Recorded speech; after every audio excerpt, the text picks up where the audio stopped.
East. The season debut of the SEC on CBS. What a feeling it is. Been here, done that. You all know what we came for? Energy, energy, energy. Honey day. You're like me, you kind of school on your calendar. Rattler down the field. Touchdown, Carolina. Rattler. Who's better than Flusoni? Are you kidding me? The Georgia Bulldogs, the #1 team in the country. Yeah! Hater for the dog. Put him on the turf with a sack. We about to turn the season up for real now. We back! Energy, energy, I need that energy.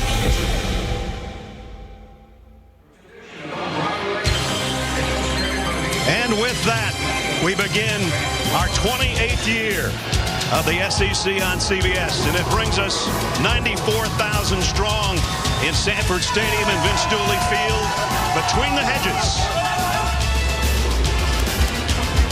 And the SEC opener for these two schools as the Home Depot SEC on CBS brings us the Gamecocks of South Carolina against the #1 team in the country, the Georgia Bulldogs. For the 76th time, these two will square off.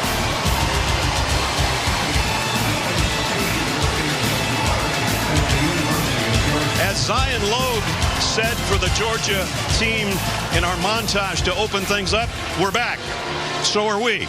Brad Nessler with Gary Danielson and Jenny Dell. And speaking of back-to-back, Gary, national championships for Georgia. And today they begin their quest to do something that no other team has done in the last 87 years. Yeah, sports fans remember teams that have longevity win championships over multiple years. Georgia has to be one of those teams, if they win again, to be remembered. They got a guy playing quarterback today that's already got 2 rings, natty rings, and he's only got 2 starts. Carson Beck's the new gunslinger. And Carson Beck was patient. He competed, he waited, and now he's ready to have it to be his team. He's the guy. Now, he's had all the opportunity to watch from afar. He's got a new offensive coordinator, Mike Bobo, who's been here a long time. They know each other. He has to now emerge. It's his football team. But he's got a special weapon, one of the best weapons in all in college football. A tight end who runs like a wide receiver and blocks as good as you need to block in college football. My advice to him, look for number 19 and good things happen. Brock Bowers, the All-American and the reigning Mackey Award winner, is the top tight end in the country. If you're going to beat Georgia, you sort of should have a pretty good quarterback. If you look at the last 4 teams that's beaten Georgia, look at this group. Yeah, not bad, right? 2 Heisman winners, finalists, 3 #1 draft picks, a #2 draft pick, and they put up plenty of yards, those guys, in those games. So I think South Carolina has one. Spencer Rattler is one of those guys that can fling it. He's done it against big-time teams. Tennessee a year ago, Clemson on the road. Why should South Carolina feel they can't do it today? He's got weapons to use all over the field, but he has to have another big game like his fast start he's had already. But I got a feeling he might need one more thing. Got any ideas?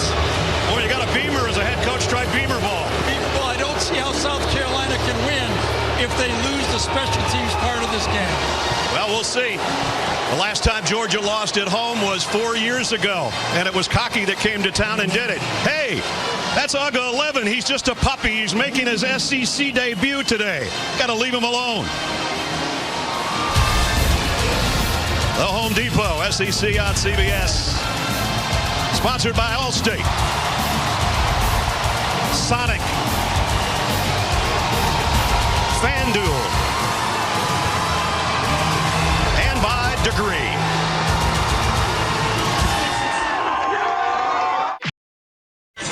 Guess who's coming back again? South Carolina and Georgia. The border war about to begin in Athens.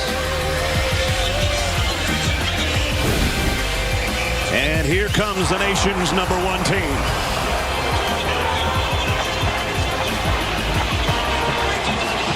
Riding a 19-game winning streak and 20 straight here at home. As we check in, 3rd member of our team is Jenny Dell. Well, who are the Georgia Bulldogs in 2023? That's exactly what head coach Kirby Smart is hoping to answer here today. Coach told me this is the first time in 8 years that his team didn't have a true test to this season. Guys, he wants them to be challenged. Smart said this roster is more experienced than last, with the quarterback being the lone exception. But the true identity, it remains hidden. So, Brad, knowing that this challenge against South Carolina is the greatest the Bulldogs have faced this season, Coach is hoping to learn a little bit more about what makes this team special today. We'll find out over the next 3.5 hours. And on the other sideline, an old friend and a guy that was on the staff, Kirby Smart's first staff at Georgia, Shane Beamer, in his 3rd year as a head coach of South Carolina. It's a nice day, 74 degrees, a little overcast. Georgia owns this series, 54 wins, 19 losses. There have been 2 ties. First meeting, 1894. 2023 starts right now. Shane Beamer, great season last year. As Gary said earlier, the back-to-back wins at the end of the season over Tennessee and Clemson sort of upset the whole college football apple cart, but absolutely. 2 great wins for those guys. Absolutely. Ohio State would not have been in the playoffs had South Carolina not knocked those 2 teams off towards the end of the year. Georgia won the toss and deferred. So Jared Zirkel's got it teed up, and here we go in the SEC opener. And that's not the way Georgia would have liked to start, with the ball out of bounds, giving South Carolina good field position. Goes out of bounds. It's out of bounds for 99. Favors elected to go on play at the 35-yard line. So they'll start from the 35, and that starts our Papa John starting lineup for the Gamecocks of South Carolina. And a familiar name, not only to South Carolina people, but Oklahoma fans as well. Spencer Rattler at the controls. And the offense that he's got around him looks like that. Luke Doty could become really important today. Not only is he a backup quarterback, they've been using him as a wide receiver. They've actually got 3 guys at times in the lineup that have started at quarterback or played quarterback for the Gamecocks. First down from the 35. DeCarrion Joyner, the tailback in the pistol set for Spencer Rattler. He fakes it to him and goes out in the flat, completes, and out to the 40 is Luke Doty. And that basically sums it up. As Brad was telling you, there's going to be quarterbacks lined up everywhere around here. But that looks, and that's what South Carolina wants to be their running game right there. Javon Bullard, MVP of both college football playoff games, including the national championship last year for Georgia in their secondary. Rattler, plenty of time, and what a throw to Leggett. I thought that ball was any lower would have been taken up by Everett that time. Watch this throw. Perfect. Closes on it and just high enough. He is a big receiver, and I mean not just tall. 17-yard pickup, and South Carolina immediately into dog territory at the 43. Here's Joyner. Got 1.5 yards maybe. Chaz Chambliss from the linebacker spot in on the stop.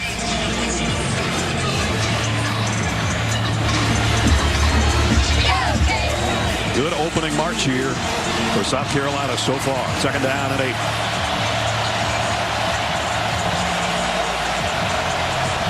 Trey Knox and Joyner with Rattler. And here comes the pressure. Gamecocks pick it up nicely. And a crossing route and another first down. And that's Juice Wells. And that basically says it all. Had time to throw. Picking it up nicely, allowing your quarterback to play action pass. They pick up the blitz, handle it well, and when you do that, you've got a quarterback that's going to throw for some yards. He's thrown for 17 and now 15 on that one, and has got it to the Georgia 27-yard line. Mario Anderson in the backfield for the first time. Quick throw out in the flat, complete, nice open field tackle on Trey Knox. And he lost his shoe in the process as Tyke Smith made the hit.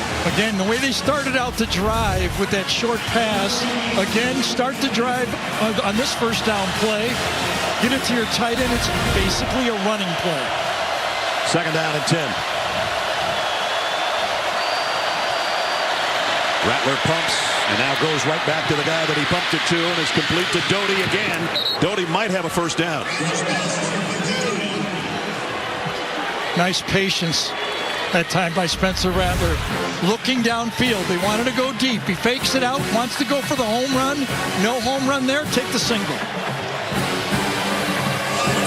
Doty has 2 catches on this drive already. Remember, this offensive line has lost their 2 projected starting offensive tackles. They've got a true freshman in at left tackle right now. They've held up well so far. South Carolina 2 tight end set on 3rd down and 1. They will run it and get it. Not by much, and now still going though. And a lot tougher run. It's still not finished. Great drive. And the South Carolina bench exploded. Remember that game against North Carolina, not only was it 9 sacks, but 16 tackles for a loss included in it. One of their goals in this game was no negative runs. And Anderson needed a yard. He got 7 by just continuing to pump those legs. They haven't allowed any points in the first 3 quarters. The Dogs through 2 games and already in the red zone at the 11 of the Gamecocks. Rattler again out in the same spot to Doty. So good coverage downfield. He's picking what he has to take. Really interesting series here for South Carolina and Shane Beamer. Okay, kind of figure it's going to be a high-scoring game. As much as you want to put points on the board, touchdowns are going to be important. I got to feel they believe. They've worked it all the way down to the 11-yard line. 2nd down and 10. And again, 2 tight end set. Georgia fans trying to come to life for their defense. And they have a first flag of the day. So, I mean, for 5 years, Georgia has been doing that late step. You can't help but watch a tape and see them do it. And again, early in this game, and you know they've been coached about this, a little too anxious, the shift, and the reaction. Yep. Well, at least it was the freshman, right? He hasn't seen it as much.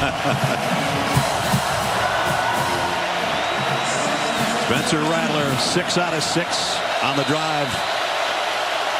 Looking for more. On 2nd and 15. Pressure for the first time. He throws it away. Oh, he didn't throw it away. He completed it back to the original line of scrimmage. But it's going to be 3rd and long. Vicarian Joyner made this. I thought he was just trying to get it out of bounds, but he got it over to his tailback. He did everything right there, though. He had a little bit of time to throw, but he didn't get sacked, or it would have made it a tough 3-point field goal attempt from that far back. Gets pressure up the middle by Williams, and then, as Fred said, we thought he was throwing it away, but he wasn't. 3rd down at 16. Now you're going to hear some noise. Rattler pumps one way, goes back the other way. And inside the 10, inside the 5, and in the end zone is Juice Wells for the touchdown. 17 yards, weaving his way through the traffic. Interesting call this time by the Georgia defense. 3-man line, but they bring 5 players. That's what set it up. 3rd and long, and Georgia aggressively blitzes on the play. Catch them in a quick screen. They don't have enough players back there. 1 block in the secondary, and Juice Wells goes. That's a funny call for Georgia. Blitzing on 3rd and very long. 65-yard touchdown drive. And the extra point is up and good.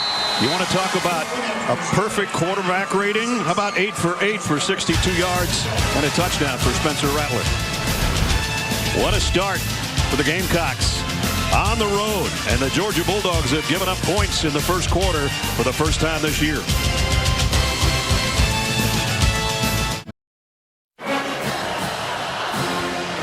A little over 5 minutes in, and already Gamecocks 7-0. One more look. Great call this time by Donald Loggins, the offensive coordinator. Actually, 3 main blockers on this play all come through. The slot back, and then 2 linemen. There, and there. An opportunity to make the play by Dan Jackson right here, the other safety. But he whiffs on the play, and Juice goes in. You know what I didn't like the blitz is even if the blitz is successfulness, it's still field goal range. Right. And so I don't see the payoff. If it was out on the 30-yard line, you could put him out of range, I could see it, but I just don't like the defensive call there. So on 3rd and 16, Spencer Rattler used 5 different receivers on that drive where he was perfect. We talked about his completion percentage and that he was almost perfect a week ago. Well, so far he is. And perfectly clean, too. Yep. Mekhi Muse is going to let it bounce, and he'll take a knee in the end zone. And Georgia will go to work for the first time on offense as we take a look at our Papa John's lineups. And it starts with Carson Beck. Carson's hair doesn't look like that. They took that picture before he went to the cleaner haircut, but we had a chance to spend some time with him yesterday. And he's off to a good start at 2-0. This is his 3rd start of the year. It's nice to have a guy like Cedric Van Pran, who's an All-American, All-SEC center. And that helps the cause to lead the way. Especially with a newer quarterback. Yeah. And Pran can help him with the protection up front. 19 straight wins. And they're going to try to run it on 1st down. And got a little bit from Dejon Edwards. Nice for him to be back. They have missed him, and that their running game along with it. Speaking of having a guy back, Nick Imawari, who had a career-high 14 tackles in the Georgia game last year, has been dealing with a hamstring since the first play of the North Carolina game in week 1, but he's back, and that helps. Edwards with Beck in the backfield. 3 wideouts. And it'll be Edwards again.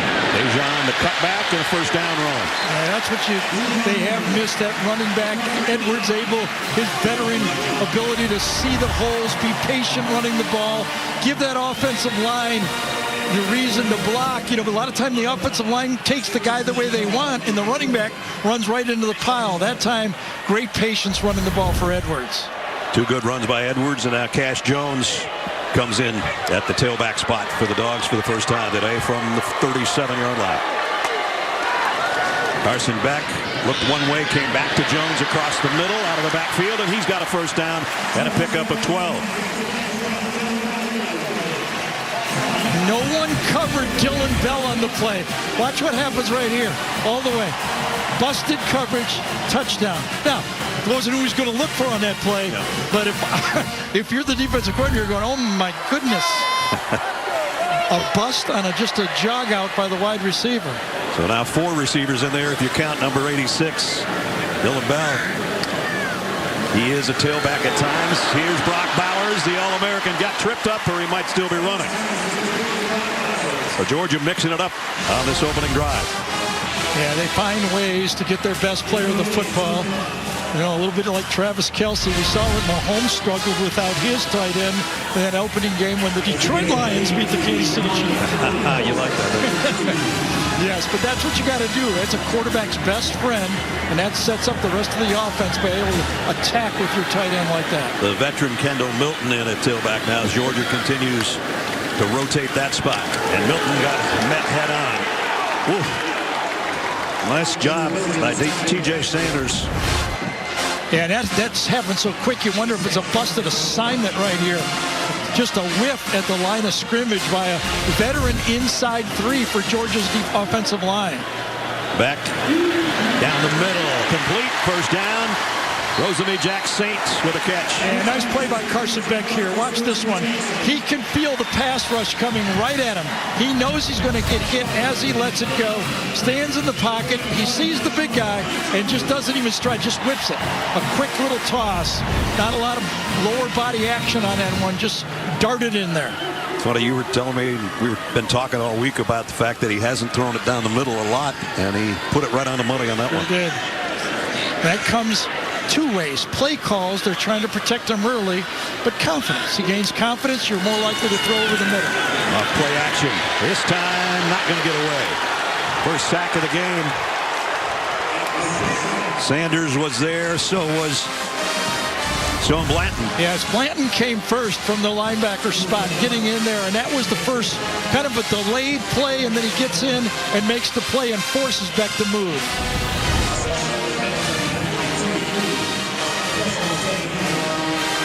Gotta love a name like Stone Blanton if you're playing linebacker, edge rusher. There he is. Second down and 16. Rosamie Jack Saints in motion for the Dogs. Wide receiver screen out to him. Got one block and got hammered, but got it inside the 35. I want to go hurry up here for Georgia. Pick up half of it on second down. Good sequence here for the Georgia offense. Third down and 8. Need to get to the 26 for a first down. Now, the defense has been identified. Will South Carolina check out? They do.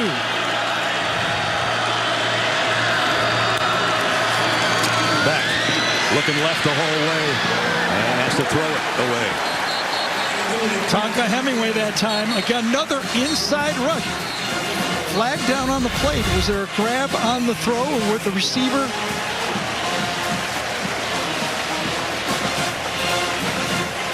Can't be roughing the passer. Defense number 1. Yeah, had to be in the secondary.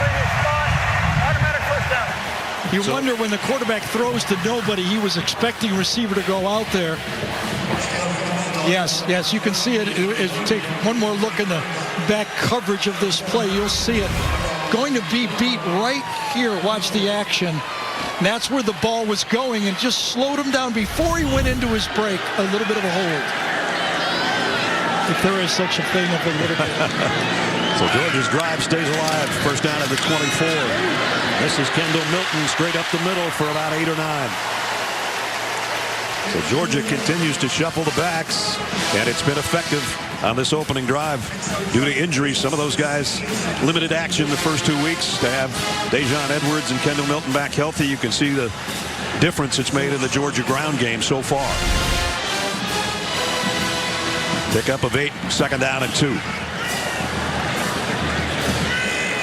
Mixing it up, 5 runs, 4 passes on this drive so far. They'll keep it on the ground to Milton, trying to get to that first down marker. Going to be a little bit short as Elijah Javis stopped him short of the marker. They'll bring up third and short. And Georgia again at least shows hurry up. Everybody packed in tight. Beck's going to try to do it himself, and he got it.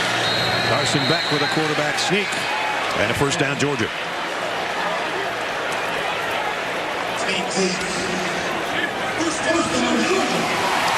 With a touchdown maker. Is that Wells?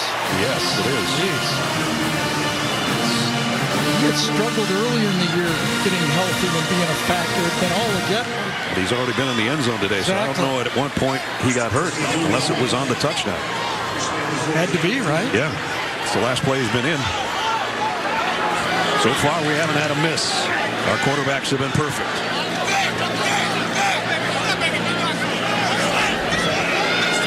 The center judge having a discussion with Carson Beck and is holding a play here. The Georgia fans getting a little anxious. They're going to take a timeout. Georgia timeout with 3:36. And the Dogs trailing the Gamecocks 7-0.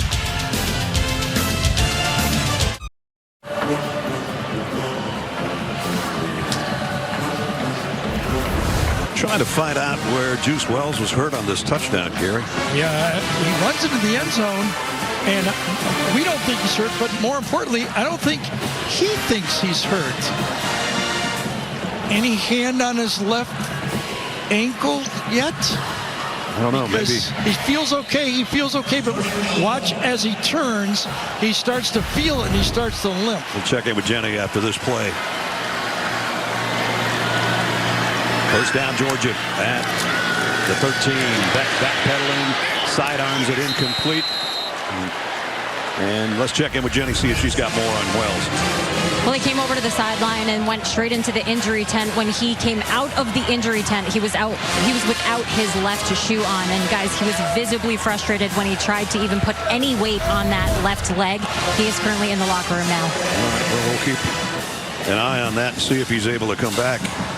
Meanwhile, we have our first incompletion by either team today. And I think he threw it away on purpose on that play there. He had a screen set up, felt there was a white jersey in the way, and played it safe. 13th play of this drive. And It's Dejon Edwards, only about a yard. Nice job on the front. And again, TJ Sanders been in on a lot of tackles here early. Doing a good job on that interior for the Gamecocks defense. Third down was the down that North Carolina really hurt them in the opening game. They were 8 for 13 against the South Carolina defense. And it's 3rd and 9 for Georgia. They picked up their last third down by a penalty. Let's see if the strategy for the defense. Remember, Georgia blitzed in this situation.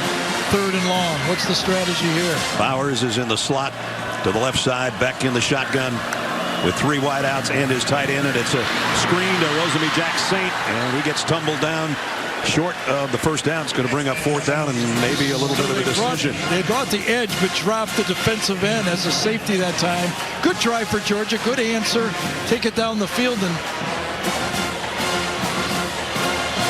hopefully, for Georgia's sake, put 3 points on the board. Well, they've got Beck in there on 4th down and 4. And now he comes out and the kicking unit comes in. Doesn't Beck hold it? Usually Georgia and Alabama have their quarterbacks. Yeah, Stetson Bennett did it last 2 years. And Beck is holding himself. So that is a 26-yard field goal attempt by the freshman, Peyton Woodring. Try to put Georgia on the board. And whistles will halt that. Delay a game. Play of game. Offense.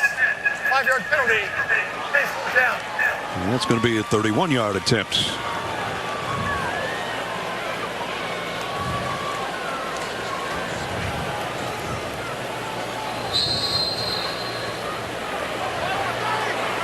So 3 out of 4 is long 35. #1 prep kicker in this year's class from Louisiana. 31-yard attempts out of the Carson Beck hole. Up and good.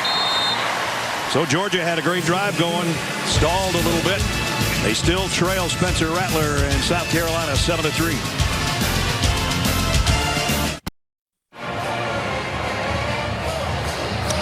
Welcome back to Athens, Georgia, where over the last few months, their glow of the Bulldogs' 2 national titles has been dimmed due to a series of reckless car accidents and issues that has been involved by both the staff and the players, 14 of which have been cited since January, when the most tragic of them all occurred hours after the national championship celebration, taking the lives of recruiting staffer Chandler LaCroix and offensive lineman Devin Willock. Georgia is paying tribute to Willock by selecting a different player to wear his number 77 jersey each week.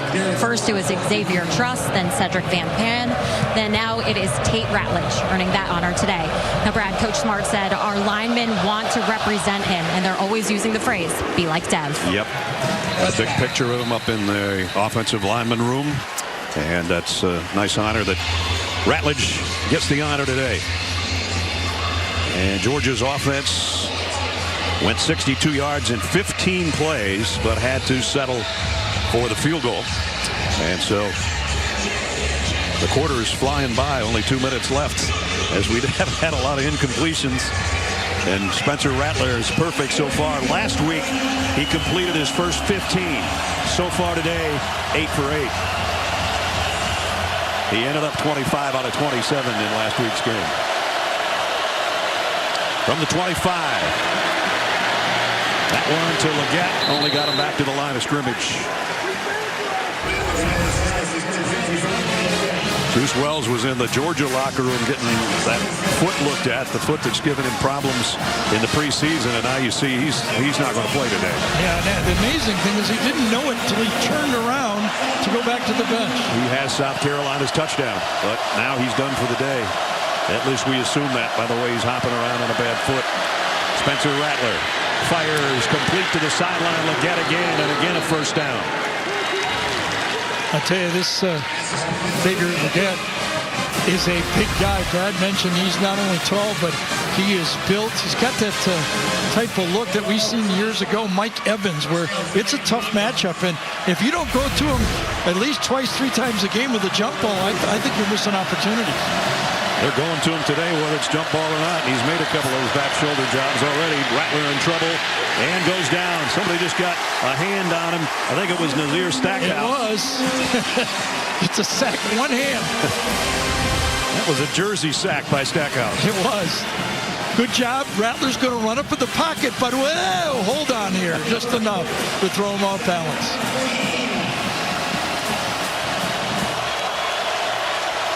So the first Georgia sack of the day. Each team with one. Second down at 13.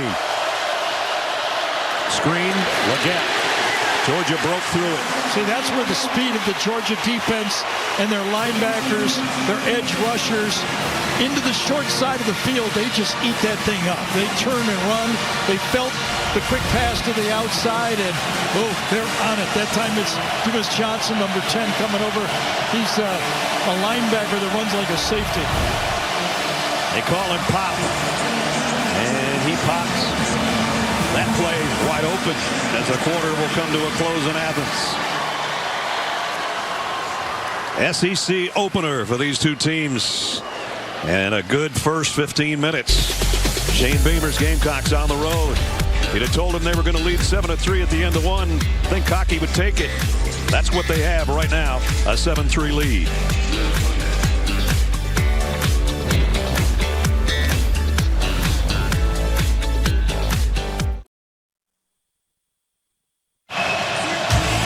Back in Athens, the Home Depot SEC on CBS. We head into quarter number 2. South Carolina on the road and in front as we open the second quarter. Spencer Rattler. Pressure this time. Fires late and incomplete. Finally, an incompletion. Tyke Smith tipped it. Jenny Coach talked with Coach Beamer during the timeout. Coach, what can you tell us about Juice Wells' injury? He's done right now. I think he may have a little bit of a broken bone in the foot. Good news is it's the foot that we just did surgery on, so he's got a screw in there that stabilizes it. So there's hope. I doubt he comes back today, but we'll see what happens going forward. Who needs to step up in his absence? All our guys. We got weapons on offense. Obviously Xavier Leggett, all of our receivers, our tight ends. We've talked all week. We got to have each other's backs out here. Offense, defense, special teams, and we got enough playmakers. We'll be okay. Thanks for your time, Coach. Thank you. As Coach Beamer's punter just had our first punt of the day out of bounds. The Georgia Bulldogs in their offense going to work when we come back.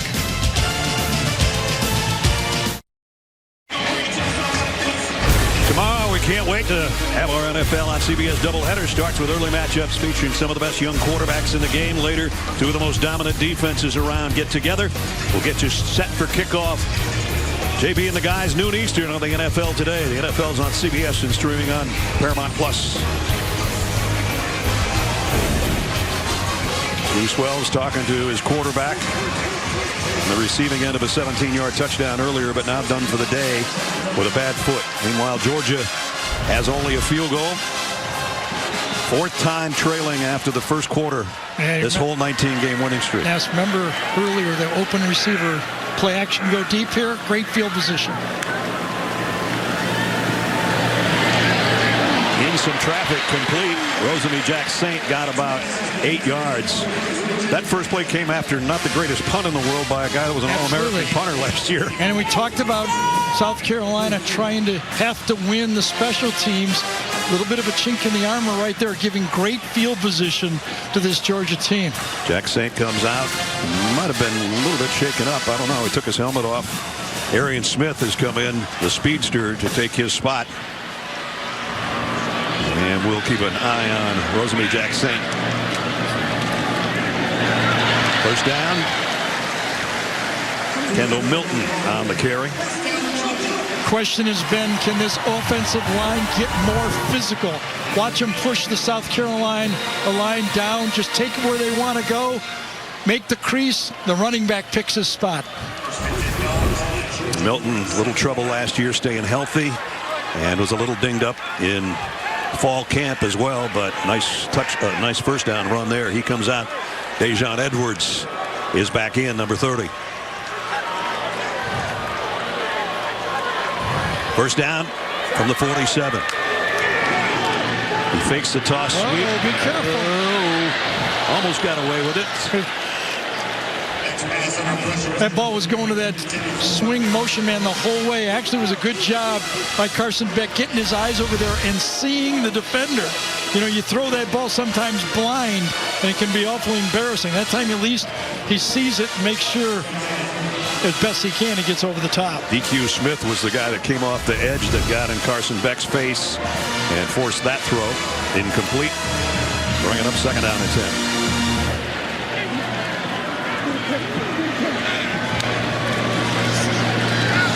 That quick decision there, complete, and got it to C.J. Smith. Georgia running the football in their first two games of last year and this year, very similar. Yeah, a lot of talk about how the team was struggling and it was a bad omen, and you look about and go, well, it wasn't a bad omen last year. No, not really. 15-0 is not bad. Exactly. But I think, everybody looks at every part of a team. We've been talking about this. The Georgia fans are looking at this as I'm judging it. Can they win the national championship? Here comes a blitz on 3rd and 3. Georgia picks it up, but the ball's batted down. That guy has been busy. T.J. Sanders. He sure has. The question was, do they have that difference maker up front to give the offensive line problems and put pressure on the quarterback? But, hey, different ways to do it. Being a good athlete, if you can't get there, is one of them. And South Carolina takes a timeout as Georgia showed their offense with a 4th down. Now we'll see if they change their mind or not. And Shane Beamer's got a chance to think over what Kirby Smart might be thinking.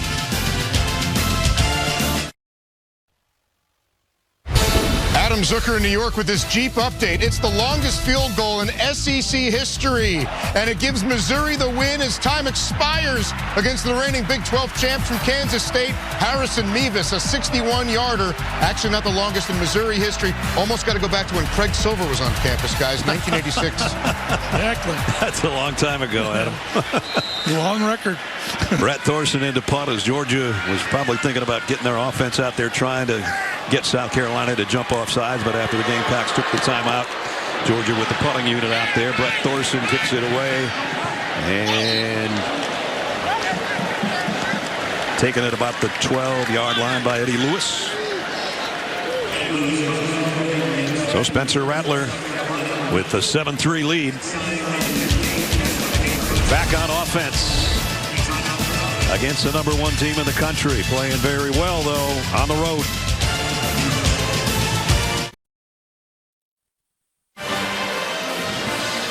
Stay in the know with CBS Sports HQ, 24/7 free network that brings you all the latest news, picks, scores, and highlights from all the sports you love. Watch CBS Sports HQ anywhere, anytime, all the time. If you're not tired of me after 3 hours, I'm going to join the guys with HQ after the game today. Jenny Dell.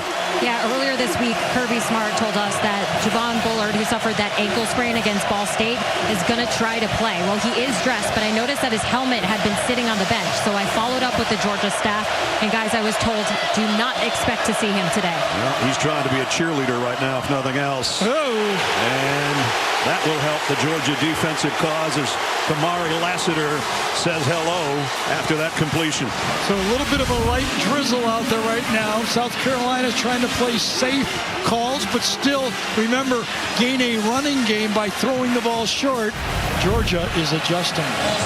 Leggett, who's had big catches in this first half, lost yardage on that one. 2nd down, 13. Empty backfield for Spencer Rattler. He's going to throw from his own goal line, maybe.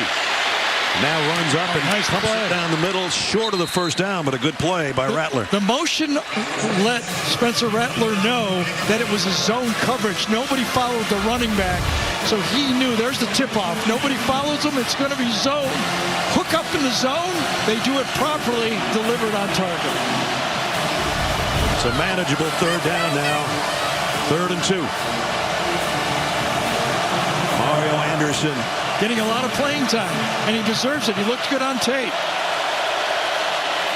They thought about throwing it to him, but they go across the middle. Instead, same guy, same result. Omega Blake, 1st down. Yeah, Dalen Everett that time. The corner slipped and fell on the play. Bottom of the screen, man-to-man coverage. Watch him just kind of go down, didn't get his footing. Nice read that time. You're right. Rattler tried to go to the running back and then pulled it back and delivered it for another big play on 3rd down. And a 1st down at the 30. Play action. Rattler Fires in traffic, incomplete. And Lassiter made the play. That was the first throw that looked kind of dangerous to me. Yeah, he was backing up on that one. Watch the tight end here, Trey, at the end of this line of scrimmage. He is staying in on that play. That means only 4 eligible receivers out there to help with the pass protection. Made it a little bit easier for that Georgia defense to sit on that route.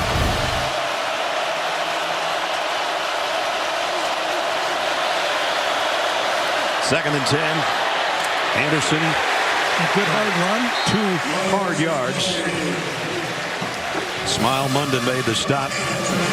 And it'll bring up 3rd and long.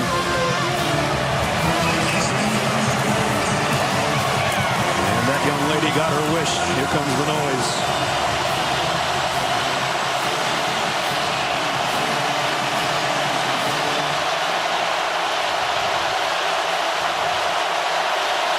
Third and 8. Rattler throws quickly, and Leggett with a catch, but short of the first down. Yeah, about a half a yard to a yard short of the play.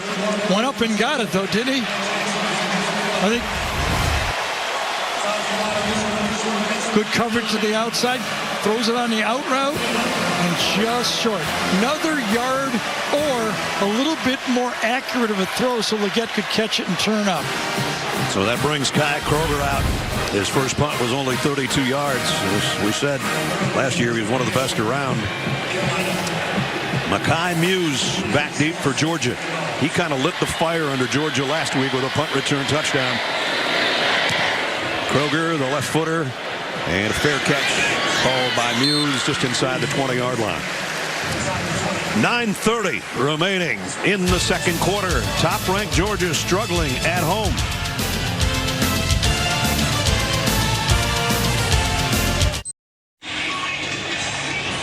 Now it's time for Do Project Smarter, presented by the Home Depot, a tool that's missing for Georgia this year. Yeah, the devastating offense and the mismatch. The tight end, one is Brock Bowers. The other was Darnell Washington. He gave the flexibility of this offense to have at lining up one guy, 6 offensive linemen, and 4 receivers at the same time. Easy to call those plays. Mike Bobo, the new offensive coordinator, does not have that luxury of that extra big blocking tight end in the game. He's got an Oscar Delp that's going to be a good one, but he is not Darnell Washington. Not at all. Delp is out there right now with Bowers in a 2 tight end set on first down from the 18. And that's Bowers in motion. Deshaun Edwards. Deshaun, big gain, first down, still going all the way to the 30-yard line. That's what Deshaun does so well. Patiently waits and picks his hole. He makes those offensive linemen look good. Tate Ratledge, number 77. Ratledge does a nice job right there. He's wearing the jersey in honor of his teammate. And I know he wants to have a good game with that number on. No doubt. Deshaun, almost 800 yards on the ground for Georgia last year. Back and healthy for this game, and it's improved their running game. Here comes an end around, now a flea flicker. Carson back down the sideline, just missed Bowers. If he'd have gotten him in stride, it'd have been a touchdown. Yeah, that was the play I thought they were going to come with last series, to tell you. They had the great field position, but it was set up again. Good, well defended. Had to be a perfect pass. Could have been a huge play, just a little too high. We've seen this guy make catches like that, but not that time. Yep, he knew it. Carson said, I had to put that in stride or a little closer for my guy. Second down. Whoa. It's Edwards, big opening off the right side. Deshaun Edwards. So right here, this has been the envy of the rest of the SEC, the way Georgia runs the ball with power.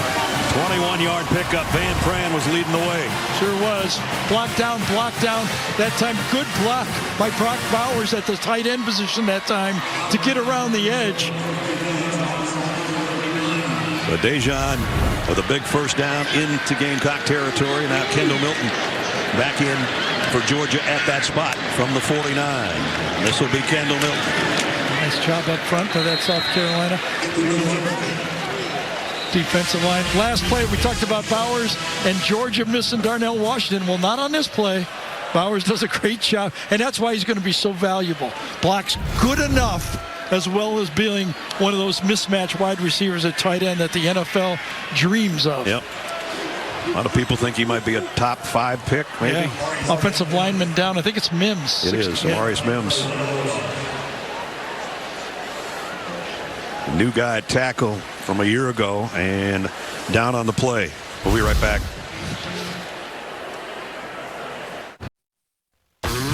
Hey, Adam Zucker here in New York. Coming up on the Geico Halftime Report, BJ, Rick, and I get you caught up on today's action. And how about DJ Uiagalelei? New life at Oregon State. Gets it across to a member of the Beaver Dam offensive line, Joshua Gray, with the big guy touchdown. They're up 12-0. Oregon State, one of the Pac-12 record 8 ranked teams from them this week. Guys.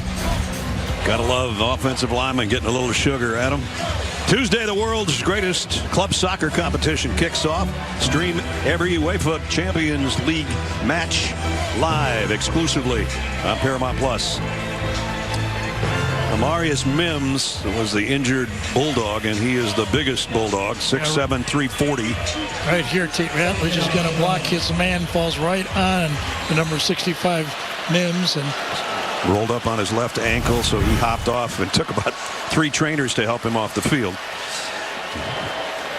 Dylan Bell in the backfield now for Georgia. Even though he's wearing a wide receiver number, he can do a little bit of everything. Here he is, and he got it to the 40-yard line. Played both running back and receiver. Very comfortable carrying the ball. Mims at least putting a little pressure on that foot now compared to when he came off, but he's heading to the Georgia locker room. And that means that Dylan Fairchild, by the way, is taking his spot at tackle. And a 3rd down and 1 coming up for Georgia. Try to keep the drive alive. They've been trailing the entire ball game. I think Fairchild went in at guard and Truss moved over to the right tackle. That's what happened. Yep. Darian Smith in motion. Whoa, Dejon Edwards got leveled at the line of scrimmage, and guess who? TJ Sanders. Number 90. If it's not 90, it was 91. If it's not 91, it's been 93. Those inside tackles have been doing a good job in this football game. And that was a collision. Number 1 coaching point for this defense today, especially up front. Get off blocks. Don't eat blocks. Defeat blocks. And they've been doing a decent job of it. Georgia hasn't gone for a 4th down conversion through the first 2 weeks. They're going right here. Extra tight end. Back under center. Rolls out to throw for it and completes it. And it's Delp, the tight end, for the 1st down. Well, as we said, he might not be Darnell Washington, but he was in the right place at the right time right there. It was. I think it was great position on the field to go for it that time. Kirby drives going well. See Delp to the right side. He kind of delays and then goes out on the play. I thought he was going to throw it to Dejon Edwards right there to the outside, but he looked back for Delp right away. So 1st down at the 33. Dejon, a little hesitation, and then dives forward near the 30 as we are under 6 minutes remaining in the half. If you're just joining us, you might be a little bit surprised that Georgia is trailing. Carson Beck, 8 out of 12, 65 yards so far. His 3rd start overall, his 1st SEC start. I would think he only really would like to have 1 throwback so far in the game, right? I mean, the one up the sideline to Bowers. Otherwise, he's almost been perfect.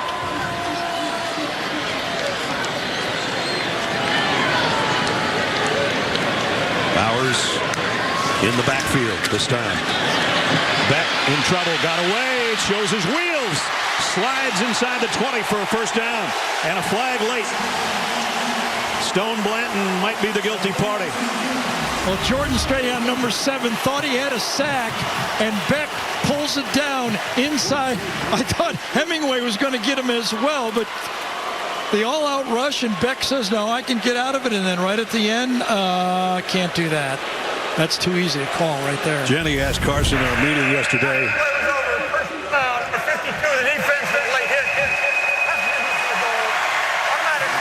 What do you think you have done better in your stay at Georgia, and he said, I'm a better runner and I'm a better athlete than people think I am. And of course, after Stetson Bennett kind of weaving all over the place the last 2 years for Georgia with his legs, Carson says, I can do some of that. It was a weapon last year for sure. A lot of people, said that Stetson got him out of a lot of bad plays. It'd be kind of like Magic Man back there.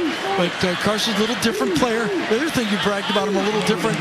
My body fat's way down over 3 years. Very proud of that. He was. Well, Georgia's going to have to earn a touchdown if they get one. First and goal comes right at the 10-yard line. Kendall Milton. That's going to be second down and about 13.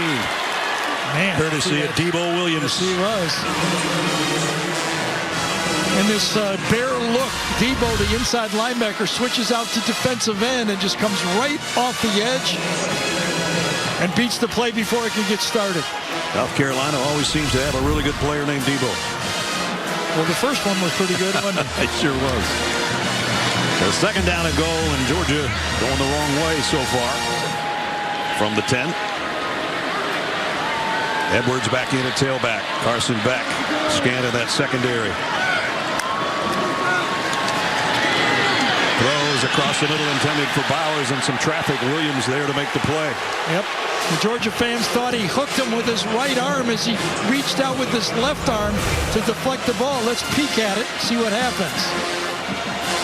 Yeah, a little bit of a tug and turn. Got away with one. Hey, Georgia fans are right, huh? You got it.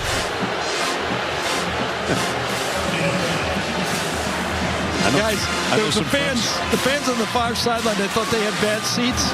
They had it right on the 10-yard line. They saw it very clearly. I know some friends of mine that are booing not even in the stadium where they are. Third down and goal. Might be an offside, might be a free play. Yes, it was. They whistled it dead. I think, though, it's going to be a legal procedure against Georgia. I think they moved the right tackle. False start. Offense to 13. 5-yard penalty. Remains third down.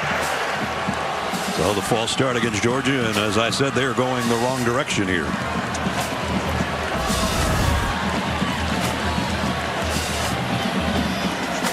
Oh, yeah, it was inside. One of the inside receivers. The slot just shifted his feet just as he took off. I actually think it was 19 Bowers, not 13. Is it 19? I think so. Third down and goal. And that's Brock in motion. Settling in the slot. Here's a screen. And back to the original line of scrimmage is Dominic Lovett. But it's fourth and goal.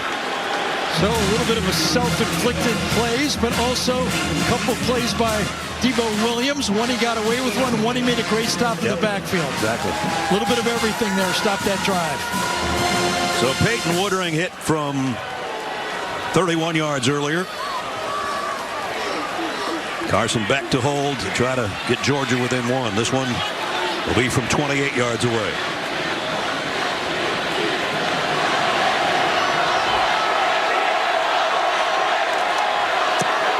And it's wide left by a mile. The freshman, first one went well. That one did not. And South Carolina, the Gamecocks were conceding the field goal. They played it safe. They did not rush the kicker. The kicker rushed the kick. Playing safe, no rusher, pulled it. That one didn't even get near the net. So 1 for 2 on the day. Spencer Rattler says, we got the ball back. Let's go to work. Surprised him, didn't it? Yep. We're in front. We got the ball. 3:27 and 2 timeouts to work with. Coming up on the Geico Halftime Report, Adam, Rick, and BJ break down the first half for you and deliver the day's best highlights. All coming up on the Geico Halftime Report. Now the play calling from first-year offensive coordinator Dowell Loggins. Can you get out of the half? But how aggressive will you be getting out of the half? So Georgia squandered a 72-yard drive by missing the field goal, and we got a flag down, a false start on South Carolina. False start on the offense, number 89. 5-yard penalty. Remains first down. Omega Blake, who had a couple of catches on the last drive with the jump. So at 1st and 10, I think you're calling plays saying a drive for a field goal. Now you're calling plays saying, can we get a first down and not give the ball back to Georgia? First and 15 from the 15. Rattler getting some heat this time. Thought about laddering it, but then ran and got back across the original line of scrimmage. Good game. I'll tell you what, when you take a closer look at the game tape of Spencer Rattler, when he was sacked 9 times against North Carolina, I don't know if I've ever seen a sack like that. Spencer Rattler gets sacked 9 times, and he does not throw an interception. He throws for 360 yards. An amazing performance.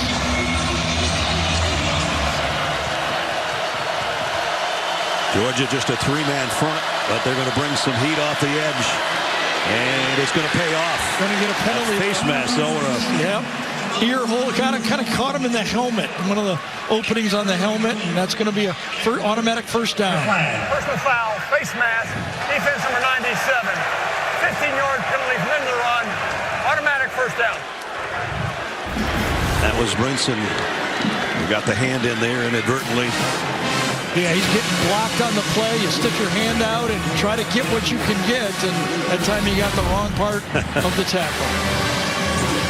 So now you start to recalibrate calling plays here, okay? Now you say, can we get it to the 30-yard line? Get 3 points on the board.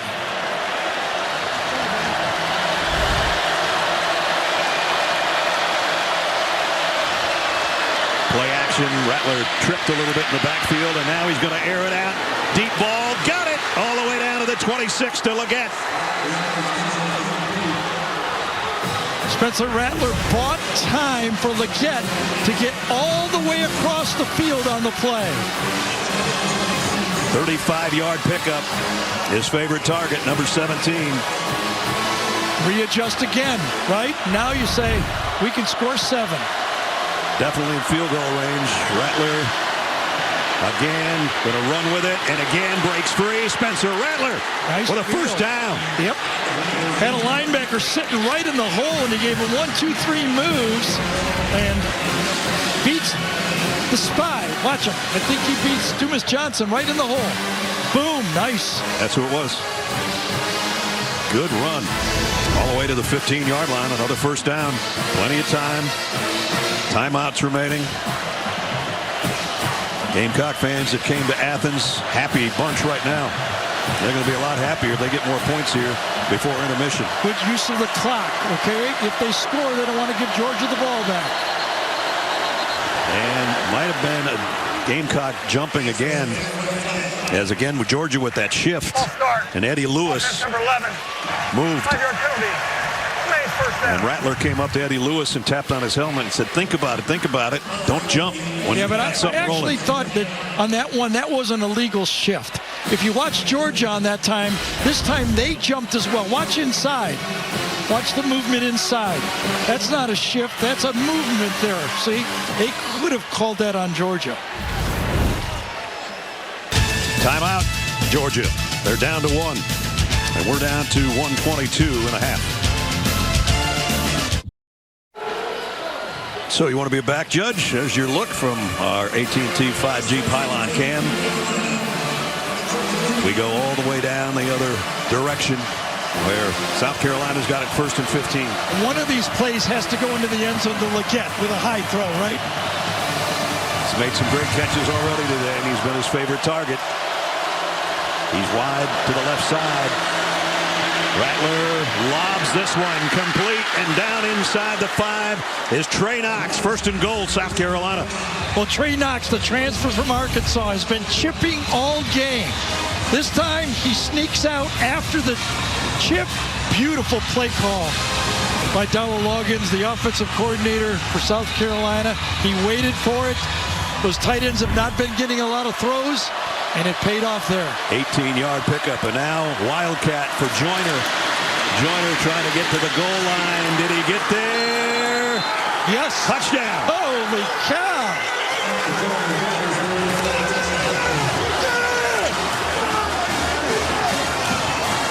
The carry of Joyner for the South Carolina score.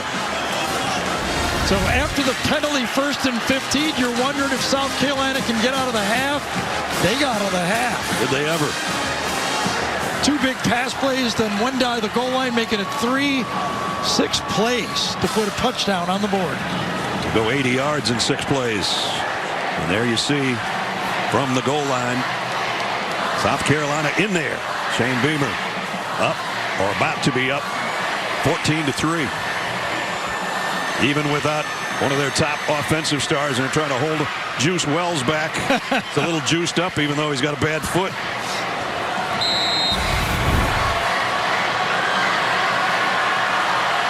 Mitch Jeter in for the point after.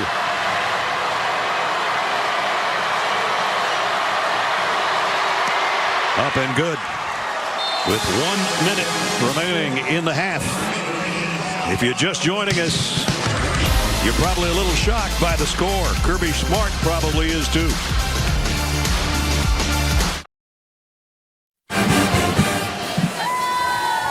Georgia has won 20 straight home games, 19 straight games overall. The last time they lost at home was to South Carolina 4 years ago. And right now, after an 80-yard drive following a missed Georgia field goal, so about a 10-point swing right there. Yep. And a 14-3 lead for South Carolina, unranked, over the #1 team in the country. Now it's an opportunity for Carson Beck to answer.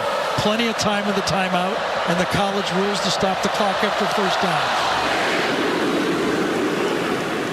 His first pressure drive of the season. Boy, they're going to bring it out of the end zone. And Bell not even going to get to the 15-yard line. So Spencer Rattler did it with his arm, but I think the 2 good scrambles in this drive, when they were backed up, takes it and makes positive, puts it in position that they can make a first down. And then as the drive goes along, this one with a spy right in the hole, beats the spy and makes another positive play. Spencer Rattler hot again. Yes. 16 for 18, 152. And he leads the team in rushing. The one guy that cashed in on the ground was Joyner out of the Wildcat on that 2-yard touchdown. Carson Beck, quick decision, quick throw, and out over to Arian Smith. Clock will run.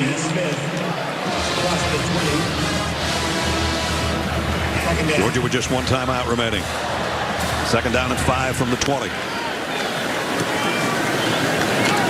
And trying to get it out to Bowers to get Short the first again. down. 2 plays without a first down. And they're going to have to take a timeout, Georgia is. Yeah. And there it is. With a 3rd down and 1 upcoming, they take their final timeout. 30 left in the half, and we'll be back in 30.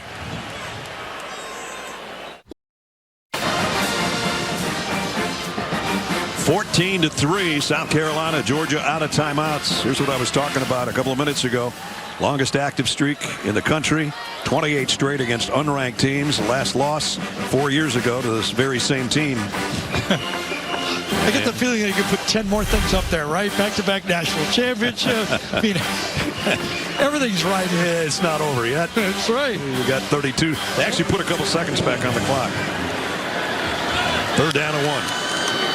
Dejon Edwards got the first, got a few more, and got out of bounds, and then ran into the wall over there of South Carolina, and fans react to that, but he just ran out of real estate over there. Picked his way. Good job up front that time. Nice by Truss playing right tackle.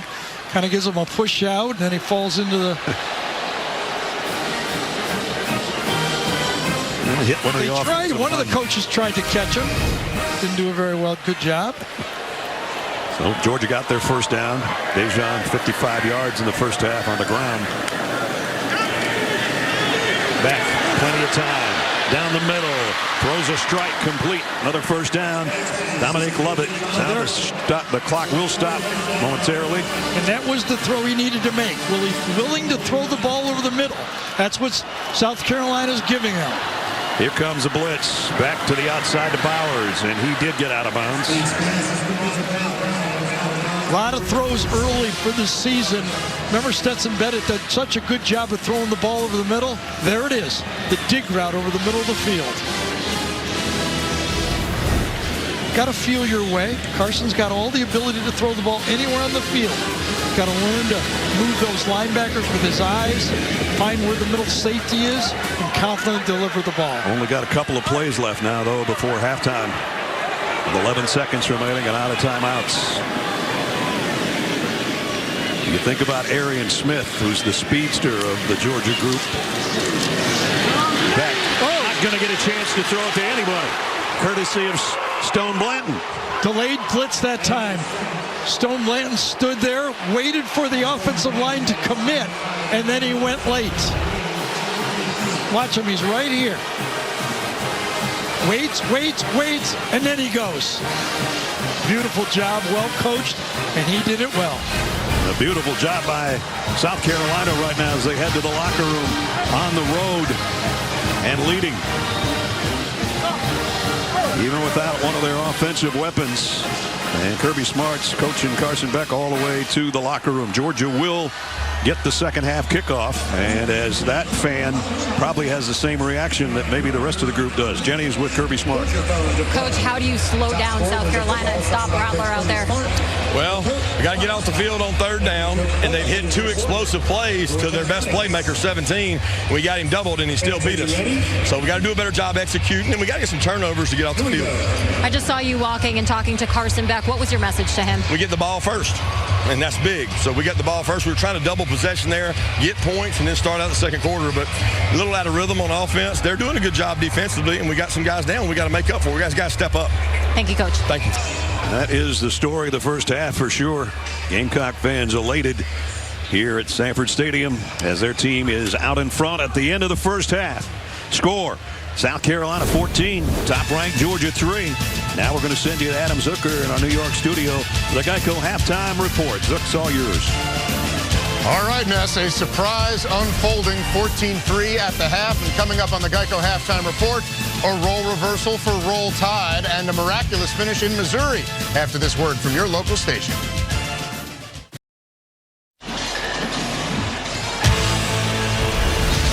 The Home Depot SEC on CBS heads into quarter number 3 here in Athens. And a shocker in the making through 2 quarters anyway. South Carolina in front, 14-3. Georgia will receive the third quarter kickoff. Bell and Muse wait back for Georgia.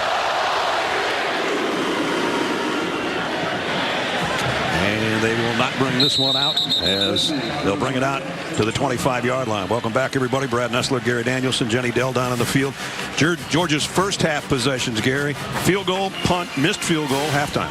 Yeah, that's because both teams are controlling the ball well, but South Carolina is scoring when they control the ball. You got to hand it to that offensive line for South Carolina. 9 sacks in the first game, down 2 starting offensive tackles, true freshmen on one side. They're working well with Rattler. Good play calling. We're leading a big game. Yep, Spencer Rattler playing lights out right now. He's only missed on a couple of passes. Meanwhile, his counterpart, Carson Beck, now has himself in a hole, or his team is, and he's coming up slinging on first down. And that's a decent start as we check in with Jenny down on the field. Coach Beamer said, now while the entire nation and all the media doubted us, this is exactly how we expected that first half to go. He said they pride themselves on getting better as the game goes on, so they just have to keep doing what they're doing. He was fired up, guys. Normally at the half, coaches say, you know, it ain't 0-0, but he said it is right now 14-3. We are kicking their butts right now. We just need to keep on going. He was so happy, guys. Well, we'll see if they can. Dylan Bell in the backfield. Dominic Lovett caught the first pass. He caught the second pass. And he's got a first down and a pickup of about 10.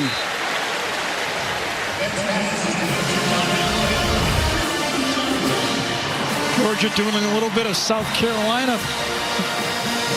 Kind of get the ball to the outside, make their passing game, their running back game, spread out this South Carolina defense, and then I would think try to hit them with the runs. Carson Beck comes out throwing it here. Back-to-back first downs out to the 39-yard line. That's Muse in motion. Beck again, going to load and go deep. He's got a man out there and got him all the way down to the 25-yard line to Ra-Ra Thomas. And the fans now are Ra-Ra. 36-yard pickup. Thomas, the transfer from Mississippi State, still learning how to be a better route runner, coach says. This time, just straight down the field, balls to the inside, perfectly placed pass. Biggest play of the game so far for the Dogs. And now Kendall Milton taking some Gamecocks with him to the 10-yard line. Ooh, this is the way Georgia wanted to come out in this third quarter. 2 short passes, then the bomb, and all of a sudden that running game opens up. Funny how that works. Milton's best run of the day.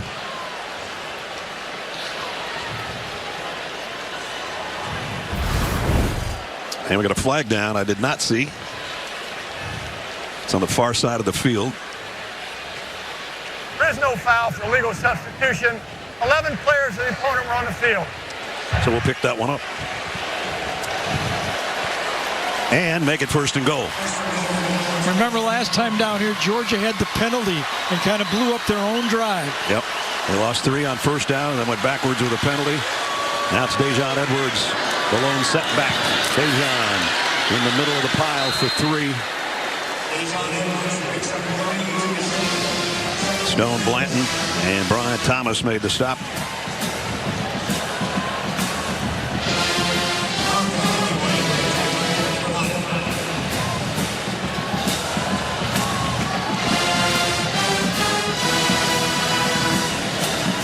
I'd be looking, if I was South Carolina, of how they might use Brock Bowers on this play. Bootleg off the edge, get him out in the flat. He's lined up on the right side, in tight. Dejon Edwards straight up the middle, touchdown Georgia. That lights up the crowd a little bit. 7 yards for the score. Well, the right side of that offensive line. Van Pran, Rutledge, Truss started out at guard. These guys right here, including the tight end, all of them, plus the center, all get the push, drive, beautiful combination block. That's what they were talking about, staying on their double team longer and then getting to the linebacker. Executed perfectly. Looks like that Georgia's offensive line. going for 2.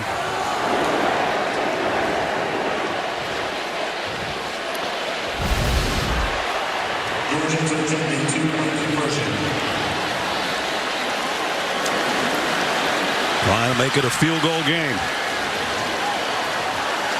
Now Bowers is on the slot on the right side.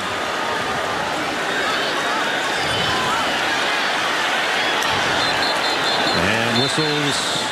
Stop play. Play of game. Offense. 5-yard penalty. And that was the call, by the way, to go for 2. Get it to a 3-point game. Can't do it with the 5-yard penalty now, but the right strategy not executed properly. And so Peyton Woodring will come out. The clock. He got it. Now remember, I'm not trying to put any pressure on Woodring, even though this is just an extra point. I think he feels it himself. Well, he missed a field goal of 28 yards earlier, and he missed it really badly. For the extra point. And he got it. So Georgia gets their first touchdown of the day, capping a 75-yard drive in just 6 plays. Under 3 minutes to get Dejon Edwards in the end zone. And now there's a little life in Sanford Stadium.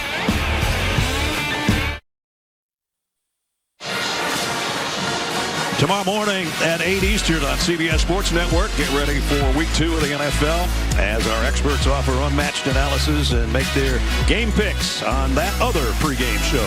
Tomorrow morning, 8 Eastern on CBS Sports Network. Jared Zirkle takes it up for the Dogs. Zirkle to kick off Georgia's first touchdown drive. 75-yard march. Took them just 6 plays.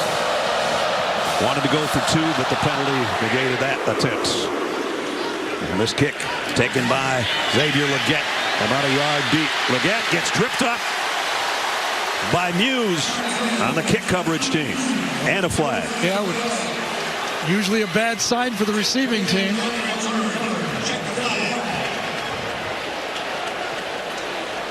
Might put Spencer Rattler in the offense in a little bit of a hole here. Yep, half the distance, probably about the 8-yard line if it's on South Carolina. Holding. Turn team number 1. Half the distance to the goal. First down. So one of the things that Kirby asked for is the crowd to be part of this game and have an impact. So far, it has not happened. Let's see if they're juiced now after that long drive from Georgia to make this a 4-point game. They will down in that end zone for sure. As if Rattler throws, going to have a back foot about on the goal line. We were here a couple of years ago when Arkansas had back-to-back illegal procedure penalties and got a punt block. The crowd can make it a difference down here. They're going to keep it on the ground to try to quiet things, but that only gets a yard. And they'll just be louder the next time. That was Joyner on the carry. And Mikel Williams made the stop. Spencer Rattler was almost perfect in the first half. First SEC start, Carson Beck, not too bad. Georgia's offense was sputtering, but it didn't on the opening drive of the third quarter. Rattler near his own goal line, in trouble, down he goes at the 4. And it's Mikel Williams who put the pressure on him the last time. 6-man rush that time, very aggressive from Georgia. Have them backed up, young offensive line. Georgia brings 6. Chaz Chambliss is kind of the spy this time. Doesn't have a chance to make the tackle because it's handled by Williams. Williams led the Dogs in sacks a year ago. That was a big one here. And now Rattler is going to be stationed in his own end zone right now to take this snap. Third down at 14. Spencer, the quick throw to Leggett, and broken up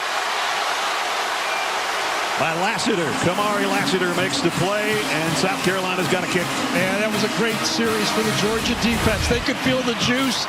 The fans helped them out. Good throw, good call, I think, to the outside. One-on-one, try to pick up a cheap first down on a one-on-one play, but Lassiter is right there. That's going to put the punter in kind of a tough spot. Kai Kroger going to have his back foot very close to the back end. Yeah, I remember it was Danny Jackson, number 17, that blocked the punt before in this situation. He's in that spot again. And if he does kick it away, Muse, an excellent return man if he can get a crack at one. Mackay is going to have to call fair catch, but great field position nonetheless in South Carolina territory. Good punt, though, considering all things considered. Yep. 4 minutes into the third quarter. It's getting tighter here in Athens.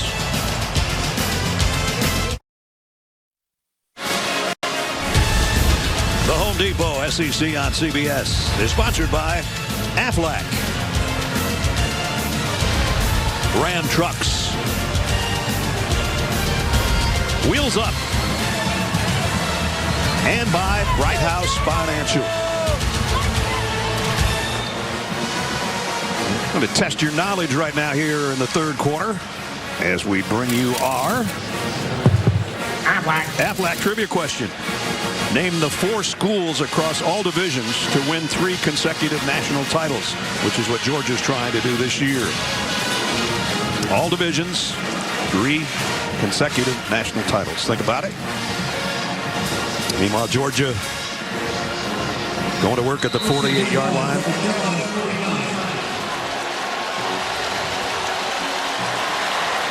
You take a quick shot here? I think they'll just try to move the ball. They've been successful running the ball. I think even a nice short pass. Play action. Here's the shot.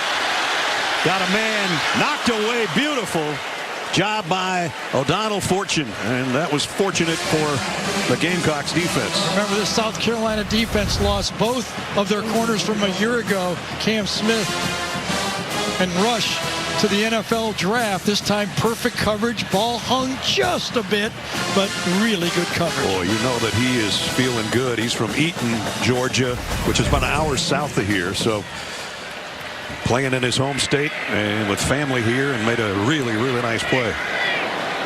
Dylan Bell in the backfield for Georgia on second down. Carson Beck over the middle. Brock Bowers first down. Pick up at 12. I really like the evolution of the offense now, allowing Carson to attack the middle of the field. Early, kind of bringing him along slow, Mike Bobo did. Now he's turning them loose and throwing those dig routes. Second men across. Delp goes one inside first, followed by Bowers. Nice throw. No doubt you can see why Carson Beck was recruited. You don't get recruited here if you're not a really good player. Yeah, he's player of the year in Florida. He's got all the tools. Got a pretty good arm. First down. Now they go back to Dejon Edwards. Broke one tackle. 4 tough yards.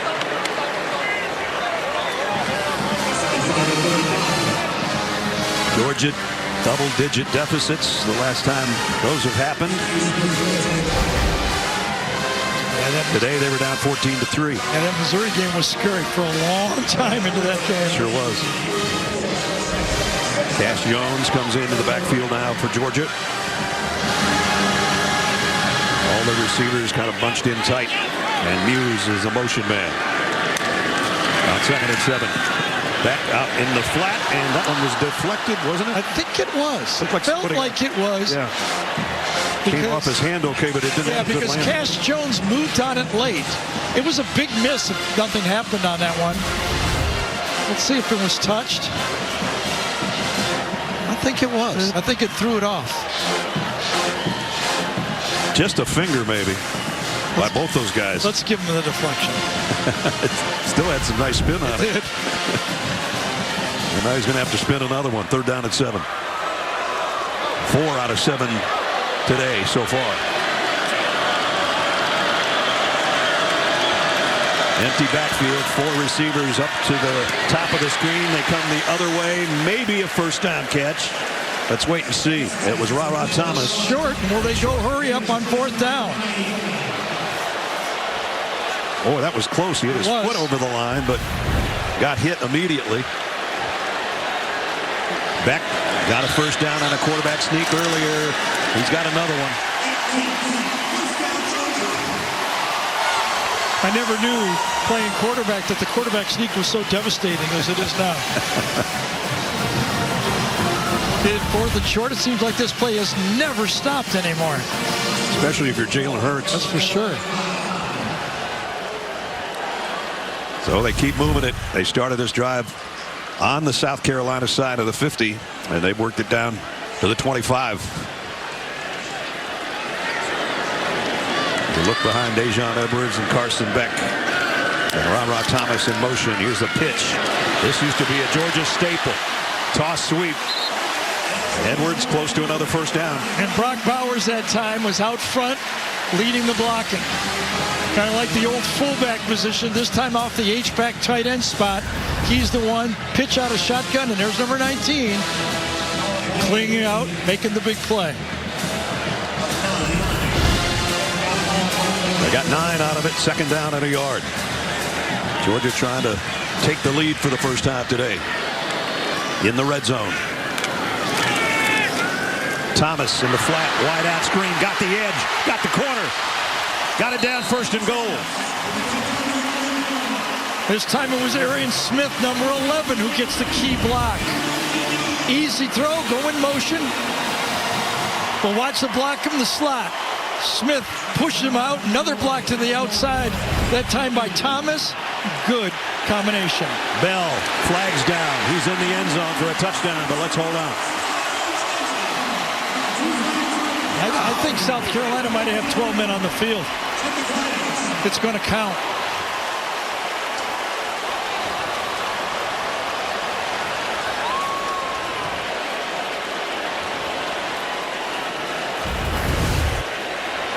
There's the 12th man going. Quick snap. See it on the left side of the double box. Dalton plays a touchdown. Offside. Defense gets early is declined. Bring a substitution. So whether there was 12 men or the guy that was leaving who thought he was the 12th man, he was offside. Either way, it's a touchdown. I think they had 12 out there, Ness. So Bell takes it in for the score from 3 yards out. Started with the deep ball, incompletion, but from there on, it was perfect.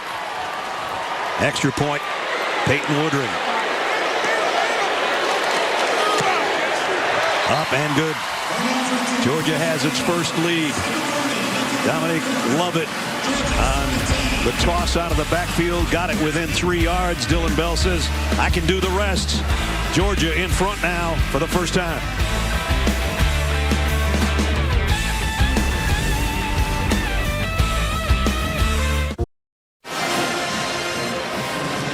CBS tomorrow. Experience the television phenomenon from the very first episode. Watch Yellowstone as part of a CBS event with special look behind the scenes. Yellowstone on CBS starts tomorrow right after 60 Minutes, all part of CBS Fall. Georgia fans a little happier now after 14 unanswered points. Yeah, 2 straight drives with a 3-and-out, all set up, I think, by a special team penalty that put them behind in bad territory. They never were able to survive it. Georgia converted a 4th and 1 on that last drive as well with Carson Beck's sneak. That helped the cause to keep it going. Here's the part of the game when it could be big. Another 3-and-out could kill South Carolina. Now it's time for our reliable connection presented by T-Mobile. So far today, Spencer Rattler, maybe not that last series that we were talking about, but he's done some special things with that arm of his. It is, but you know what? More and more is falling on that arm because South Carolina cannot find any running game, and if they do, it's been by Spencer Rattler. Their first drive this half that Gary was talking about, 3 plays, -4 yards. And the plays are mounting out. This is when a 3-and-out really tires out your defense. 52-30 plays to Georgia. They did not have a 3-and-out in the first half. Rattler off the play fake. Fires wide open on the sideline and a first down to Eddie Lewis. Nobody home over there in coverage. Yeah, man-to-man coverage right here. Just nobody follows him right away. You wonder if Bullard, yeah, you can see it. He actually turns around that time. Danielson, number 14, can't find his man. He looks to see who's got him. It was him. And a pickup of 23 yards out to the 48. So that gives them some nice room to work. And now they will try to run with Joyner. And Joyner may be his best run of the day. That's where the injury for Bullard really hurts for that Georgia defense. Not having your veteran player in the secondary. A bus gives South Carolina room to run their offense. So this is a nice answer for the Gamecocks so far. They still only have 31 yards on the ground. Georgia with a blitz. Rattler the quick throw again. Found a big guy out there, Omega Blake. You know, we said at the beginning of the game, you got to be a pretty good quarterback to beat Georgia. Yeah, and they did it with a lot of yards too. Joe Burrow only threw for 349 yards. The rest of them, Mac Jones, Kyle Trask, Bryce Young, all threw for over 400 yards against Georgia. You got to be good at quarterback. Rattler's been good, but he has to be great. This time he's getting some pressure off the edge, and that one is incomplete. No, they call it caught. Oh, they did? No, one's saying complete. And Rattler wants to snap the ball. The umpire ruled it off, and let's see. It looked like it skipped off the ground, but it looked like his fingers were there. Are they going to look at this? Trey Knox. Gene Steratore with us. I don't know if we're going to get another play. Gene, what do you think? I think the ground helps him make this catch, guys, and you stay incomplete on it. No doubt it touched the ground. Now the Georgia crowd coming to life again. Second down and 10 at the 34. By the way, a perfect throw there was a touchdown. Delayed blitz. Leggett on the screen. Nice open field tackle by Kamari Lassiter. Or Tyke Smith, beg your pardon.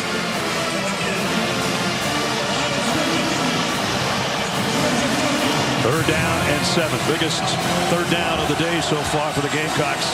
And likewise for Georgia's defense. So a lot of one-on-one, tough-to-handle pass rushers who people who follow Georgia football know have left and gone on to the NFL.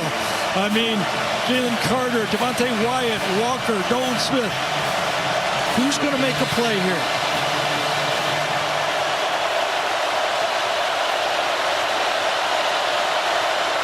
Georgia brings extra pressure. It pays off. Down goes Rattler. Brought 6 again. Warren Brinson is the guy that got a piece of him low.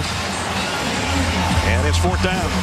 This is the spot where a blitz really pays off because now you're out of field goal range. You see the 6 rushers coming. The back can only take 1, wrap around, and get the sack. Rattler knew it. He knew he needed to get rid of that ball so he could have saved a field goal on the play. Instead, punting unit out. Yeah, good aggressive call that time. That's where you blitz the quarterback.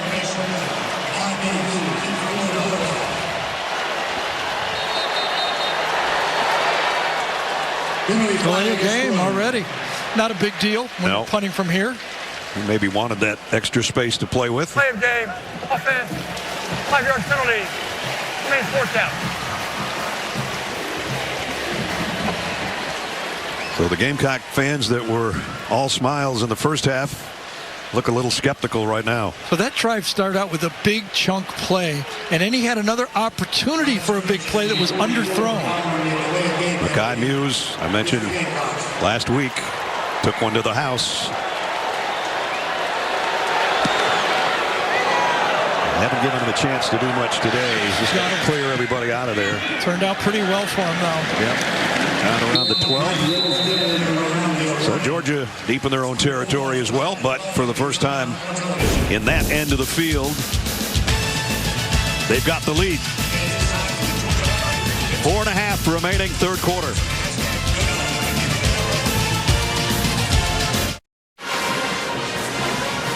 Cocky hamming it up out there for our AT&T 5G pylon cam. Gamecocks trailing Georgia 17-14. A few minutes ago, we asked you our Aflac trivia question, which was, name 4 schools across all divisions to win 3 consecutive national titles. We got some of this right yesterday, Gary and I. Appalachian State, North Dakota State, Mount Union, Division III, and Wisconsin Whitewater. I'm not good enough at Google to answer that one. You got to know what you're doing. Now Georgia playing with the lead. Remember the last 2 drives, they opened up with deep balls. Seemed to loosen up this South Carolina defense. Starting at their own 11-yard line. Whoa. Bobbled handoff. Could have been a disaster for Roderick Robinson, the freshman. That's the first time he's handled it today, and he almost didn't. He did. It was a little bit of a high handoff that time. That's on the quarterback. He's got to get it into that more of the stomach area. It was up off his shoulder pad. So he goes out. Dejon Edwards comes back in. First half was sputtering for Georgia. Second half was rolling. Wide out. Not a wide out. Tight end screen to Brock Bowers. And he got it out to the 20-yard line. Jenny? Some Bulldog injury updates for you. Amarius Mims, who needed help off the field at the end of the first. He's out here on crutches, done for the day with a left ankle injury. Kendall Milton, he's dealing with a left knee. He may return to this game. And guys, Brock Bowers spent a few minutes in the injury tent. He was stretching on the sideline, but as you can see, he's out there in the game right now, but something to keep an eye on. All right, Jenny, thanks. Bowers with that catch got him within 2 yards of the first down marker. That switches Dejon Edwards from one side to the other. Comes with a slant. Complete. Dominic Lovett. First down. Lovett getting more and more comfortable with that slot position. Did a good job. The Missouri transfer makes himself a good target for the quarterback. Doesn't have to overrun the hole. Knows he's open in the slot and delivered nicely again. They're taking a lot of space on 3rd and short, and Georgia's just taking the easy first down throw. That's back-to-back. From the 24 now. Throw out in the flat again, Dominic Lovett. And he cartwheels his way out around the 28. So those wide throws for a defense that are mounting up a lot of plays tires them out. I mean, everybody's got to run the ball. The offense doesn't run as much inside, but those defensive linemen, they got to engage and then pursue the ball. Pretty good numbers by both quarterbacks, huh? That's for sure. Georgia now switches back to the 2 tight end set with Oscar Delp out there, number 4, to go with Bowers, who's split out as a receiver and now in motion. Bowers on the end around. He's got a lot of room over there if he can get the corner. That was a great. He outran the safety that time. I don't know how he did that. I know. I thought he had him all the way. David Spalding, number 29. I thought he had the angle on him, and Bowers just outran him. Watch the safety come down. Think he's got him. He's got him the whole way. I got him. Should have been a loss of 5. Absolutely. And he made something out of it. Big difference, 3rd and 5, 3rd and 10. 3rd and 5 it is.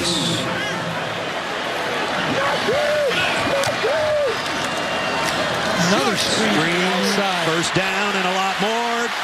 Dylan Bell still going. They are feeding those plays to the outside. You get a defense that are breathing heavy, doing a lot of plays. This is how you attack it. No bump and run. Just hit the soft coverage and get those linemen out in front of it. Bell's a nice weapon. You get it out to him, and he says, okay, I am a running back Absolutely. now. Which he's done a little bit of as well. He's kind of got a Debo to him himself, doesn't he? Yeah, he does. Plays. So Georgia started this thing back at their own 11. They've worked it out to the 45. And the half is winding, the quarter rather is winding down. Beck loads, deep middle, got his man in stride. Rosemy Jack Saint all the way to the 24-yard line. Pretty easy concept here. The right side receiver goes deep. The left receiver goes to the middle. Coming right into the middle right here. Pick up a 31. Right underneath the deep guy, and that's how you open it up. Beck in the gun, the handoff to Jones. And he's got a good gain, and that might bring the quarter to a close unless they want to go hurry up here. I don't think there's any doubt this South Carolina defense is starting to breathe, and I think the Georgia offensive line can smell it.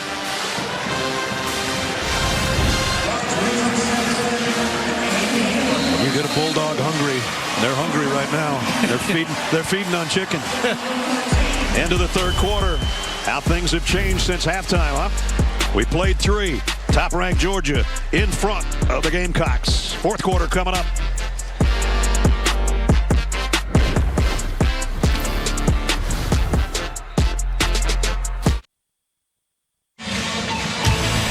The SEC on CBS brings us into quarter number 4 between the hedges.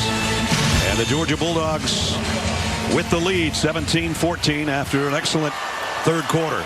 2 drives, 2 touchdowns in that 3rd quarter. Looking for more. Dejon Edwards trying to bounce out, and they're not going to let him. Nice play defensively by South Carolina. Jenny spoke with Kirby Smart a moment ago. Coach, what message did you say at the half to spark this response? One moment at a time. We lost too many moments in the first half, but we're going to get 6 possessions in this half, and we're going to win one moment at a time. Thank you very much for your time. Well, he's on the 3rd possession of this half. If he gets 3 more, we'll see. But his team's in front now. Georgia's putting an extra offensive lineman in the game. Chad Lindbergh usually wears 78. He's in there at 85. On a 3rd down and 3. Toss sweep. Dejon Edwards got the edge, got the first, and he's out right at the 10. Ratledge is going to get called for holding. I didn't see him hold, but I saw him look back at the official. I think he's patting himself right now. Watch the play. Watch him come around the edge and watch him grab number 77. And watch him, see if you can see him look back at the official to see if he got away with it. Going where he looks back. Offense number 77. 10-yard penalty for the front of the foul. Okay, 3rd down. One more time. I don't know how big of a hole it was, but he said, did I get away with that? Watch him look. There's the look. Saw the flag coming in right when he looked. And then he started tapping him. I got caught. That negates the 1st down. Well, we're going to see if the 3rd quarter bell saved the fighter and got a little bit of more breath and can hold Georgia to a field goal here. Yeah, they did get a break at least. Yes. 3rd down and 12. Back at the 25. Carson back, scanning the field. Gonna lob one, he's gonna throw it away. Almost didn't get enough on it to throw it away. Yeah, he thought, I think, was it Edwards over there was gonna turn up the field? And Edwards stopped. 4th down, gonna take the field goal. I think it is Edwards. Yes, it's Edwards over to the right flag. He thinks Edwards going to keep going, and he turns out of the play. Would have been a little wheel route. It was a curl instead. And that brings out the field goal unit. And Carson's going, I thought you were going to go that way. Yes. So Peyton Woodring, the freshman, 1 out of 2 today. Hit from 31, missed from 28. This is from 43. And this one's wide right. Whoa. What a turn of events. 2 missed field goals have been costly. Yeah, I think the end of the quarter gave South Carolina another breath of air. And then a big holding penalty and 2 missed field goals.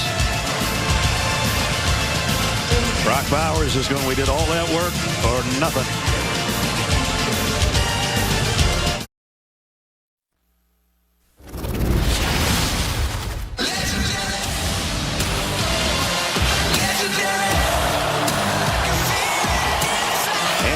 Inside the 10, inside the 5, and in the end zone is Juice Wells. Left side, Leggett hit right away. It's caught by Leggett, and he gets clobbered. Did he get there? Yes. Touchdown. Holy cow. Runs up the middle with Edwards and got it into the end zone. Georgia. It's been closer by a nose. As we take a look at our IHG Hotel and Resorts game recap, 17-14. Spencer Rattler's been good. Carson Beck's been good. Georgia has a couple of miscues in their special teams from a freshman kicker, and this thing's tight right now. Absolutely. Great football game. South Carolina's looking up there and going, we're in this football game, but they need to drive badly, really badly. The defense is gassed. They want to get something, even if it's 6-8 plays, they get there and give that defense a rest. That's what they really need. As we look down, the Gamecocks, the 25-yard line. And whistle.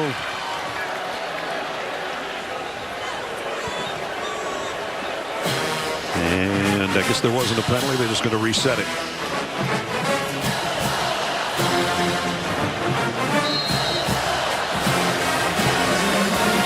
And again, some rain coming down. Yeah, I think this is the worst of the day right here. At the 25. And make it a little more difficult for Spencer Rattler to put it in the air, and so they'll keep it on the ground, and that goes nowhere. Maybe a half-yard loss. Smile Munden. Yeah, nice job. Smile Munden adjusts late on the play. Scrapes outside from his linebacker spot. Coming from the outside the whole way that time. Slanty line to the left, and he wraps around it to the right. There's what it looks like at Athens, Georgia right now. Spencer Rattler running for his life, still looking downfield. He's going to lob it out of bounds. That brings up 3rd down. Invesco brings you today's Scholar Athletes. Jared Zirkle for South Carolina. And Tomka Hemingway, I should say the other way around, Hemingway for South Carolina. Invesco proud to support student athletes on and off the field with a donation of $1,000 to both South Carolina and Georgia's General Scholarship Fund. And right now, Georgia has all their pass rushers on the field. Walker, Sorey, Williams, Brinson. Their 4 best pass rushers. That's their speed group. They're going to pin their ears back and try to find a Rattler in the backfield. 3rd and 10. Spencer running out of time. Whoa, and he delivers a strike, but it's broken up at the last second. Knox had his hands on it, but Georgia popped it out of there. And Michael Williams is right in his face as he lets that go. They only rushed 3. They spied with one of the players, and with a 3-man rush, Williams right in his chest as he lets it go. That ball should have been caught and could have been an easy 1st down. Maybe a wet ball, who knows, but it forces a punt. Hit him right in the chest. Look at this hit as you let the ball go. And he still had that much on it to throw it that well. Kroger. Muse clears everybody out. This bounces towards the Georgia sideline, not the greatest punt. And good field position for the Bulldogs, who lead by 3 with 13 minutes to go.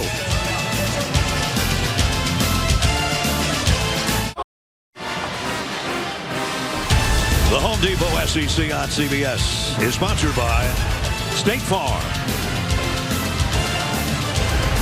Edward Jones, Sonic, and by the Home Depot. Don't forget, before we're done here, we'll have the play of the game presented by Jersey Mike Subs. Georgia's last drive looked like this. Yeah, with 3 mistakes by Georgia on this drive in the scoring zone. A penalty on holding, a miscommunication between the quarterback and the running back forces a bad incompletion, and then a missed kick for no points. But what happens? South Carolina only runs 3 plays, and they're back on the field again. Dylan Bell in the backfield with Carson Beck from the 39. Dominic Lovett in motion. It'll be Bell. And he carries people with him. Pretty effective, isn't it? You know, he just doesn't look like he'd be. Maybe it's the number that throws me. It does. If you watched, you watched Debo Samuel, actually Montgomery. Remember he played with the Packers. He always going 1, but he runs like a running back. Yeah, he does. Yes, me. Picked up 8. May not have a running back number, but he has that style. Keep running like this, he'll maybe give him one of those single-digit jobs.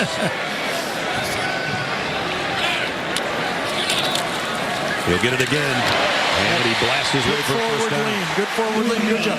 You know, if you're calling plays right now, watching this last one by Georgia, the way your kicker is struggling, I think if you call plays, you think touchdown all the way. I mean, you might even 4th and 3 if you're Bobo say, I'd rather go for it on the first down. Yep. Georgia starting to put some rushing yards together in this game. Affects your play calling when you don't have confidence in your kicker. Bowers in motion, and now as a blocker trying to lead the way for Dejan Edwards. 2 cuts for Edwards that time. Edwards struggling with that knee, but boy, you didn't see anything there. 1 cut, 2 cuts. Boy, that's beautiful. He might look up at the end of the day and say, I got 100 yards. Actually, 3 cuts on that play.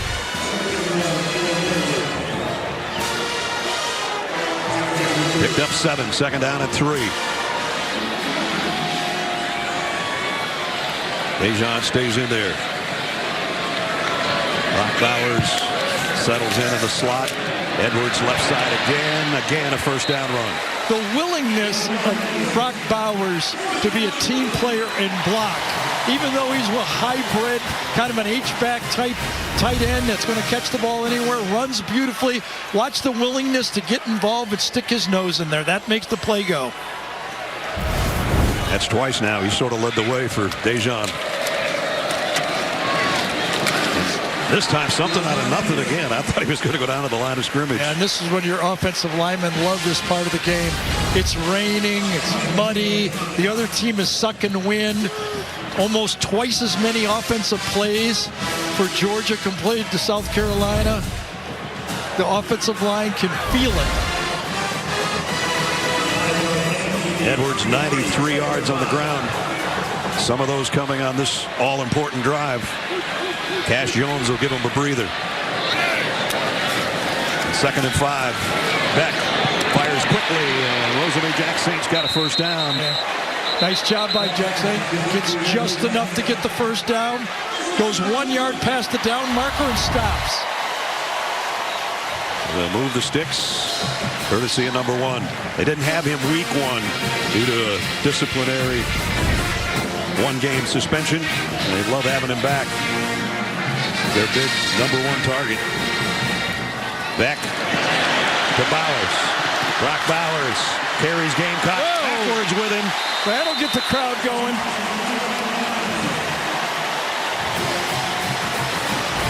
Did we mention he's pretty good? And the crowd will see the replay here and love it again when they watch the end of it. Because he turns up, it just doesn't go out of bounds. He pushes it for 3 more yards. Got it to the 13-yard line. Georgia can get a first down at the 3. Cash Jones broke a tackle. They won't have to worry about it. Touchdown. As Jones cashes in from 13 yards out.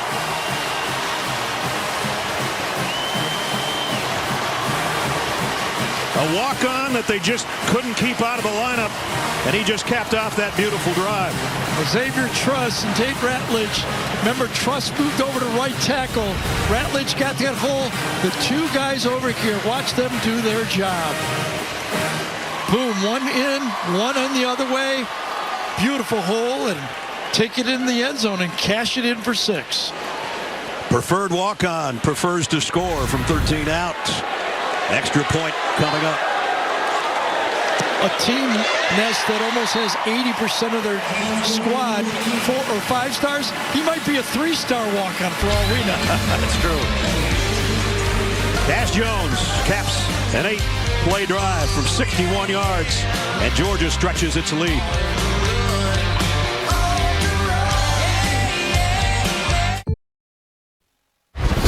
Adam Zucker in New York with this Jeep update. Michael Penix Jr. for Washington now has 10 touchdown passes in about 2.5 games. This one not exactly how they drew it up. Off the deflection, Jalen Polk's going to outrun half the Spartans, who of course are without their suspended head coach Mel Tucker.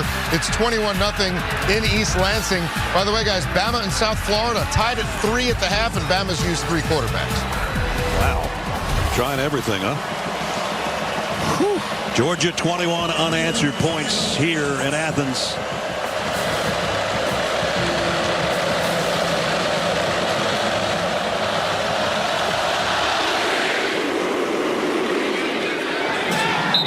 And Leggett will let it go with 9:10 remaining. Next Saturday on CBS. Big day in college football, 3:30 Eastern. SEC on CBS features 17th ranked Ole Miss against number 10 Alabama, if they're still number 10. Then in primetime, Big Ten matchup in Happy Valley will be in-state college for Iowa and Penn State. All starts at 2:30 with a drive to Atlanta presented by Mercedes-Benz, followed by the State Farm College football today. It's all next Saturday. Busy day for all of us. Hope you join us on CBS and streaming on Paramount Plus. Spencer Rattler was almost perfect in the first half. He's going to have to be perfect in the next 9 minutes. Backpedals, pressure coming. Now he's going to keep it. He's got some open field. He'll get a first down and then some. Nice job, 13-yard pickup. Well, remember in the first half, it was his legs that really spurred that drive for their touchdown right there before the end of the half. And again, the pass rush, he gets out of it, and he's buying time right now. Not only do they need points, they need plays. It's 34-13 in the second half. A 3-and-out, 6 plays, and a 3-and-out. From the 38, throws complete to Knox. Knox, he's dragging Bulldogs with him across midfield. And another Gamecock first down. Yeah, I think the way the game's going right now, I mean, if you're not running a draw off of a pass look, it should be a drop-back pass on every play. You have to almost hurry up, and try to take the gas out of this Georgia defensive line. Talked a lot about Brock Bowers today. Trey Knox is not a bad tight end either. Rattler on first down and getting some heat from the inside. Throws to nobody except the sideline to Georgia. And a flag down. And Warren Wilson with the pressure. Rattler comes away to take a flag on the field. Spencer Rattler's agreeing with the officials, so that must be against Georgia.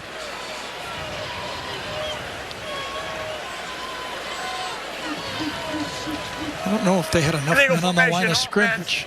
With the 4 players lined up in the backfield. Right. That penalty will be declined. Second down.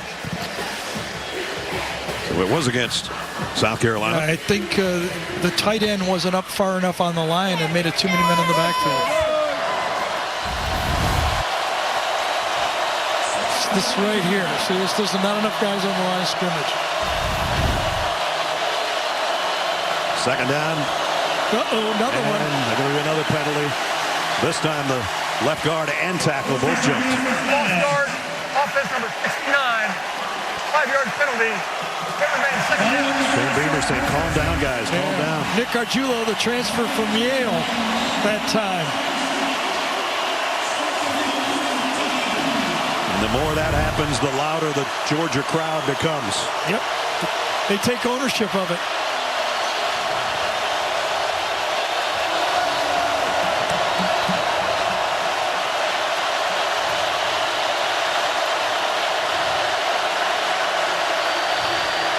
Rattler drops, has to hurry and has to get rid of it again.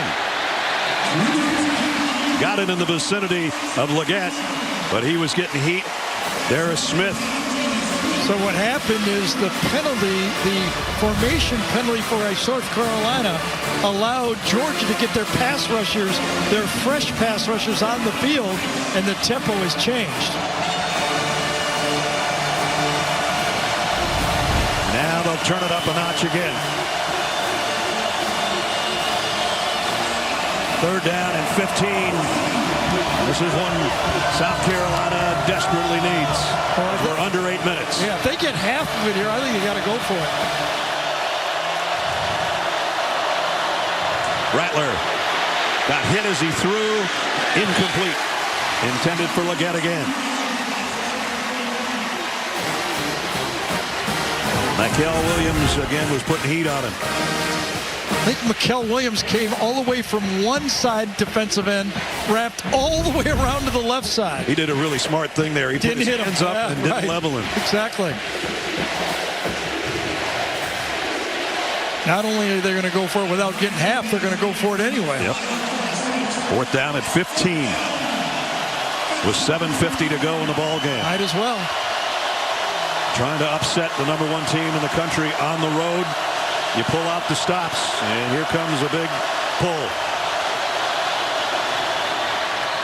Timeout, South Carolina. So let's see if he readjusts his thinking, Coach Beamer, as we'll take the break with him. 7:50 remaining. SEC East clash. Conference game. Tight game. Good game.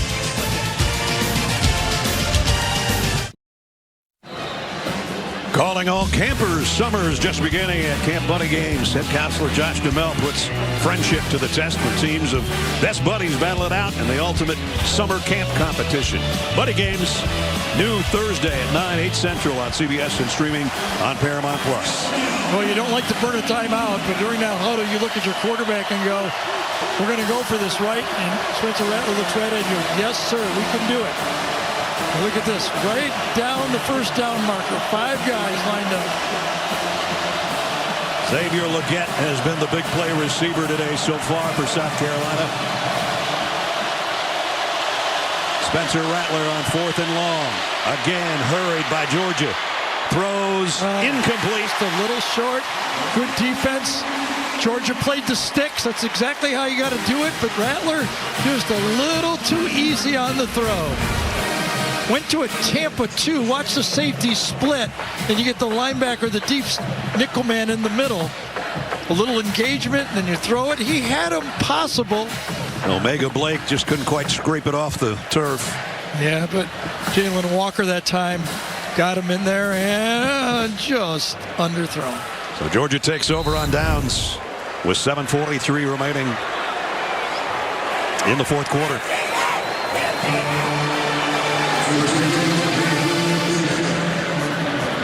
Empty backfield.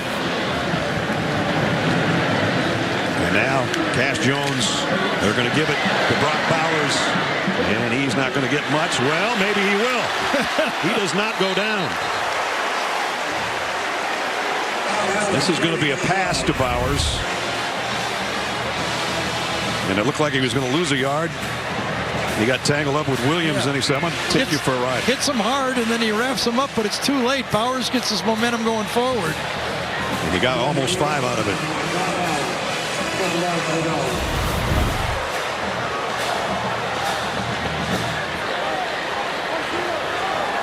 Georgia couldn't do much in the first half. Missed field goal, punt. One field goal that was made.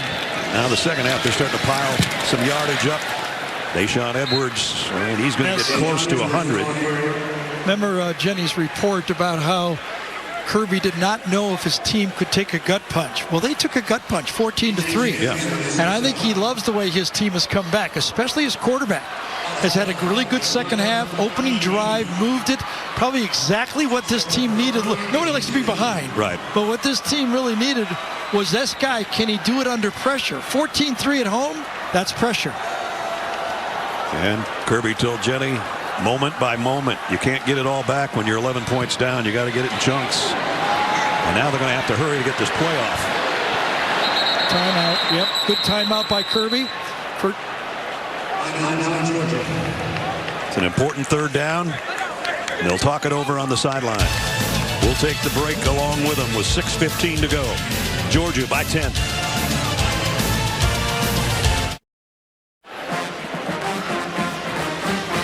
24-14, Georgia in front. Got a big third down coming up, and they were running out of time on the previous play, so wisely took the timeout to talk things over about a 3rd and 2. See with 2 tight end set again. Everybody stacked in tight.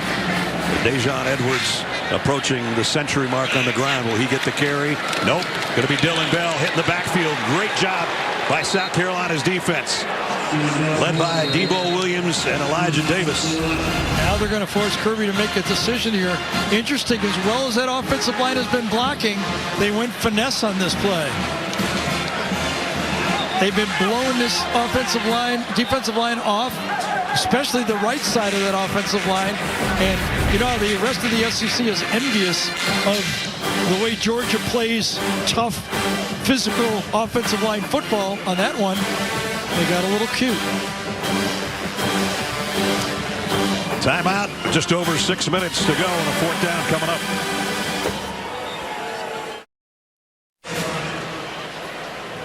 Still to come, Adam, Rick, and BJ will put a bow on this one and bring you the day's best highlights of the U.S. Army post-game show. 4th down and 4. Georgia will punt.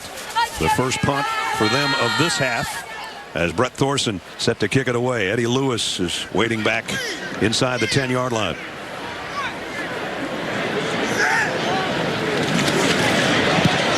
Tried to put some pressure on him, but he got the kick away. And it's going to bounce at about the 10 and go out of bounds near the 8. So good job by Thorson to get it down there in the corner.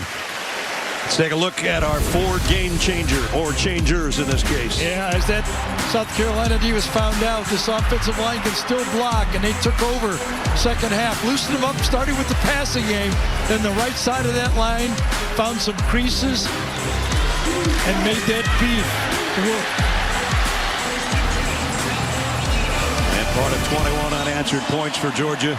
And while they were hoping to get a first down on that last drive, kicking it away and setting up their defense to defend the Gamecocks at their own 7 is what they chose. So Spencer Rattler's got it back, but he's only got 1 timeout left and a lot of field to cover. And a crossing route, in and out of the hands of Leggett. He had his hands on it, and it came out. Dalen Everett was covering.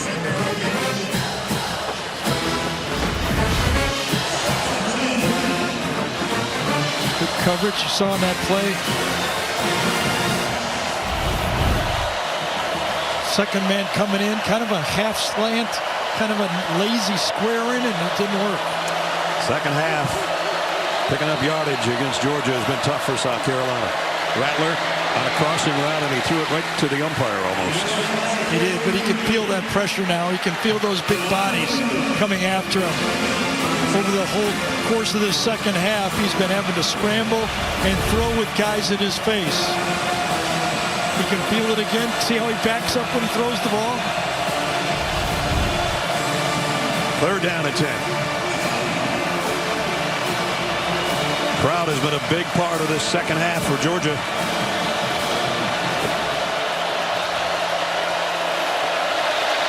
Three-man rush. Rattler in his own end zone. Has plenty of time this time and delivers a strike. That one got the first down to him. Mega Blake. Nice job by that time by Blake coming back to the ball. Tremendous protection this time. 3-man rush, spy man, throw it behind the spy and lead your receiver. Watch him come back and catch the ball. Beautiful. Needed 10 and got 13. Play fake.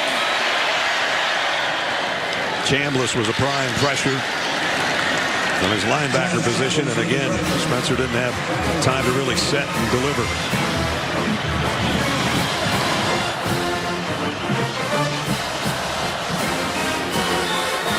Georgia trying to become a 20-game win streak team, and South Carolina trying to get a second win in school history against the #1 team. The other time, it was Alabama.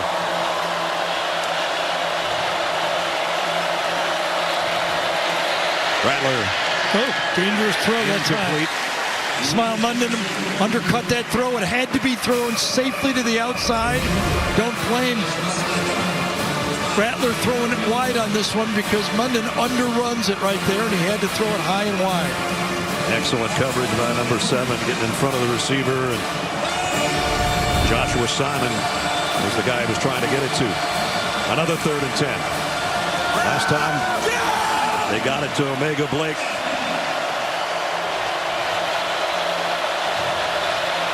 There he goes. Got him with the shift again. Offense 77. 5-yard penalty. Remains 3rd down. Sidney Fugar, who played left tackle in the opening game, moved over to right tackle right now towards the end of this game. What is this, the 3rd time this shift has caught the offensive lineman? Yep. Don't feel too bad. It's only been working for 5 years. 3rd down at 15. Rattler, deep drop, steps up this time and delivers a strike. It's Blake again on the run. Blake across midfield. Big play on 3rd and long. Well, this time it was a 4-man rush. 3-man last time, and the line held up. This time, 4 come, and the line held up pretty well. Rattler moves in the pocket very smartly that time. Moved to his left and then threw to the right over the middle. Biggest play of the game from South Carolina. 41 yards. Nice footwork by Rattler that time. At the Georgia 44 with 4.5 to play. Rattler throws the out and just a little too high. Incomplete, intended for Doty. Kind of thought Doty could have caught that football. Starts out in the slot, they crisscross, then he stops. Tell you what, when you're being chased down in the pocket, you're throwing it in any direction you can. Yeah, I think he should have had that ball. It's good, would have been a good catch. You got to bail out your team on that one.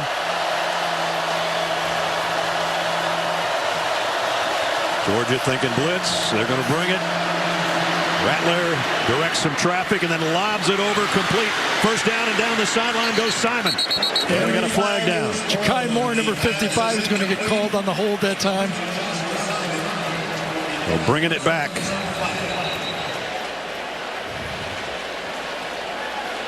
Maybe there's 2 of them.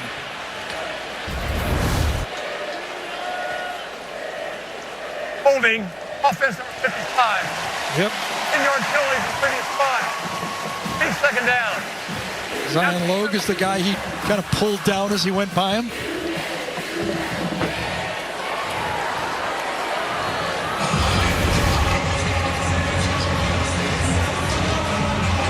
You know how when it really happened, he tripped over his own running back as he kind of had him locked up. And as he fell, he just didn't let go. You can hold if you keep the guy inside, but once you pull him down, they're going to call it. He tripped over his own running back. The 10th penalty on South Carolina. So it backs him into their own territory at the 46. 2nd down and 20. A bunch. 3 receivers set to Rattler's left. He looks that way. Throws down the middle. Incomplete. Intended for Lewis. And broken up by Malachi Starks. Haven't called his name a lot, but he has really grown as a player. We saw him as a true freshman a year ago. Coming in and undercuts that throw again. Good job. Good, aggressive man-to-man coverage. Close. Yep, put it right there. Got to give the defense credit. They picked up 3rd and 10 on this drive, 3rd and 15 on this drive. Do they have a 3rd and 20 in them?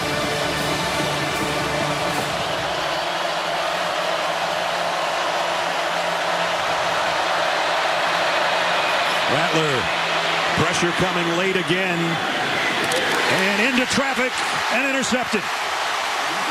Dan Jackson says, the first interception today for Rattler and a big turnover for the Dogs. Dan Jackson does it exactly the way you're supposed to be coached on this play. Stay on the hash, look at the quarterback's eyes, and then react. Watch Jackson stay right on the hash this time. He's the deep safety. He's got half the field. Back up, stay there, then as it throws, read the ball, and go get it. Jordan Hall put the late pressure on. That forced the throw that Jackson picks off. Here comes the heat late. Jeez, one right after another, huh? Yep. They just keep coming in waves.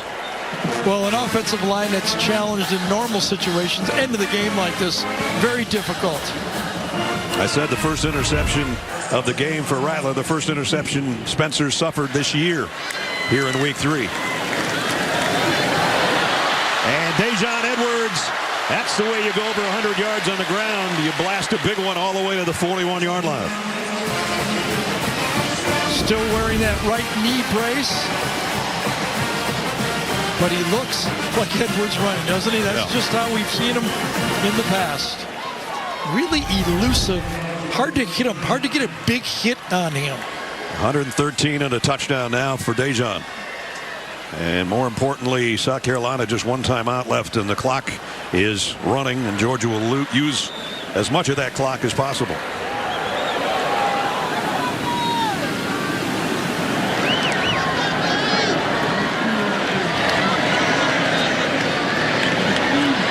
Edwards again, just following those big fellas. Throw another big gain on the ground. And you talk about guys that know about winning national championships. Look at the first 98 games for Nick and the first 98 games for Kirby. Is that unbelievable? Unbelievable. Well, Georgia's trying to work on a three-peat, but they had their hands full today, and this one is not over yet. But we got a timeout on the field right now, and they're up by 10, a little over 3 minutes to go. But, you know, if they hold on to win this, it'll be 21 straight at home, 20 straight overall, dating back to a perfect season, of course, last year. And we've been part of the broadcast for a lot of those wins over that 3-year span. But, you know, always along the way, they had one of those things where, whether it's Missouri or somebody, you got to survive a game. Absolutely. It's always happened. You got to make, I talk about it all the time, you got to make those clutch wins once in a while. This was a clutch win. There it is. There's the records. You know what's interesting here, Ness? If Georgia runs the table, they will tie the record at Tennessee at 28 games. Wow. This might be the first time in history Alabama fans will be rooting for Tennessee. Yeah, that one's coming up on what, November 19th? Yeah, that's like that. If they keep it going, that's when they will tie the record. Only you would think that far ahead, to Alabama's fans cheering for the Volunteers. So there's the second half for Georgia. It's been pretty impressive. Dylan Bell in that backfield again. Dejon Edwards, maybe his day's done. We'll wait and see. Yeah, good idea to get Edwards out of the game. Second down at 5. He'll get the carry. And they push forward to pick up a couple. It'll be third down and short. Yeah, one first down and ball game's basically over. So the third down and 3 upcoming, and South Carolina has no way to stop it. I think if you're Carson Beck, and we interviewed him, we asked him, I said, are you ever nervous when you play sports? He goes, I never was until the first game. On my first start, he said, I went out there and I'm thinking, oh my goodness, I can barely breathe. This will settle him down. Yeah, U.T. Martin, he said, I was so nervous, like Gary said, I can't even breathe. And he said, after I got a couple passes complete by halftime, I was breathing okay. Here's a toss to Bell. And he's going to be just shy of the first down. South Carolina has one of the toughest schedules in college football. Well, when you start with North Carolina and you end with Clemson, it's not too easy. And then mix the SEC inside. Absolutely. Georgia, Tennessee, it's daunting. They remember it looked daunting last year, too, and they turned it around, right? Exactly. Well-coached team, I think. Second half, they just couldn't keep it going. I mean, Jenny talks to coach at halftime. He was all fired up, but you got to finish it. Big shift here for tight ends. And I don't know if Beck was going to try a quarterback sneak again, but not going to get a chance, at least not on this play. I'll start. That's number 1. 5-yard penalty. Nice fourth down. So it's 4th down and 6. And we talked about the coaching. Here's Shane Beamer, was on Kirby Smart's first staff here in Athens.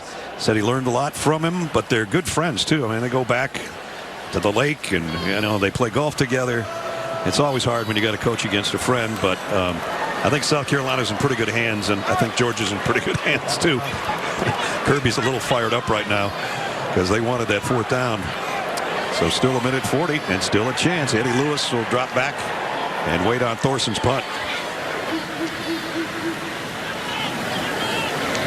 Both teams with some costly penalties today that have taken away 1st down opportunities for sure. There's a beauty. And let's see where they spot this one as they walk it up the sideline. And about the 13, right in there. Well, he's got all the intangibles. He studies hard. He talked about how he loves to watch tape. He's got a real live arm, good size. And again, you come here to compete. Did you think about transferring? He says, well, other people were mentioning to me, but I figured if I stayed here, I'd have a pretty good team to play for, and I think he made the right move. There's his numbers on the day. No touchdowns, but no interceptions is more important. Spencer Rattler was intercepted the last time he had it, but now he gets it complete to Trey Knox. Again, we're under 2 minutes. So clock stops momentarily on 1st downs. I thought they called it incomplete. Oh, they did, huh? Yeah, I think they did. 2nd and 10.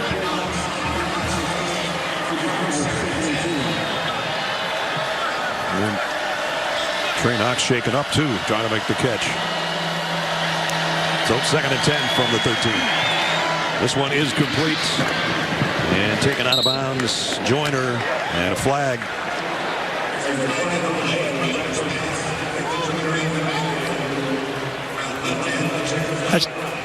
For South Carolina, I mean, so much hope in the first half, the way that offensive line played, the way they played. They come out in the second half, that drive that started, and then that penalty on special teams kind of woke the crowd up, and they never recovered from that. Holding, offense, that penalty will be declined. Personal foul, shot block, offense number 77, 55. The penalty will be enforced after goal. 2nd down. So a chop block is what's accepted, and half the distance of the goal. Going to put him down around the 6. Time running out and no timeouts available.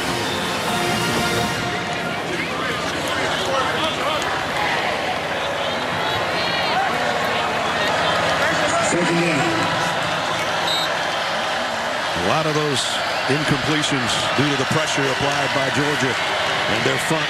They're coming again. This one's incomplete as well. Yeah, and you can see the difference now. Georgia knows it's a pass. They know where the quarterback's going to be. That offensive line for South Carolina, I don't know if any offensive line can handle this, to tell you the truth. I mean, you got, 4 and 5-star players coming at you from every angle, and you've got to guess early. You've got to anticipate the throws early, and timing is tough. Like Glenn Schumann, the defensive coordinator of Georgia, says we don't have 11 starters on defense. We got about 19 starters on defense. And you can see they come in waves. Rattler running away from it here in a slide. Doesn't get it to the 1st down marker. And we've got one more 4th down as we're going to work under a minute. This time he just got what he could to try to make 4th down manageable. But yeah, the problem again for this South Carolina football team is the leading rusher is Spencer the leading passer. Yeah, that's not good.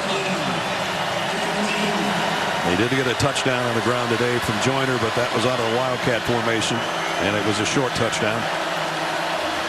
Precious seconds clicking off here. 4th down and 8.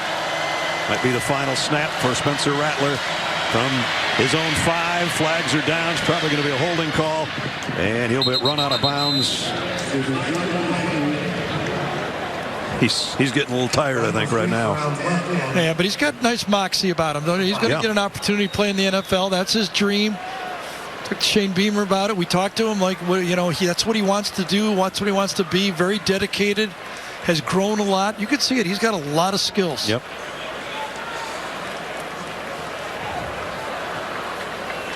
There is no foul for illegal formation. Only 4 players in the backfield. Hold the play.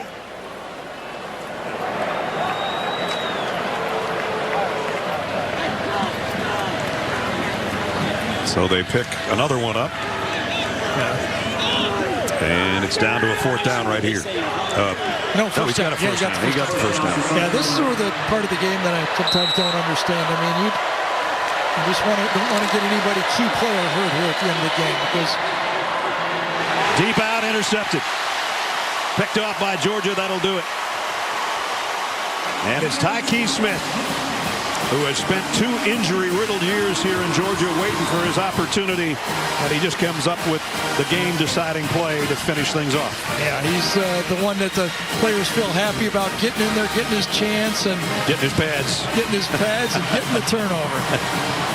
The Georgia defensive backs, very aggressive in the second half, undercutting almost every route, and if it's not a perfect throw, they get it. Yep.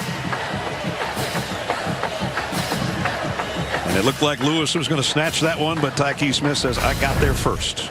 And so now victory formation for Georgia. Carson Beck will take a knee. Georgia will have won its 20th straight game.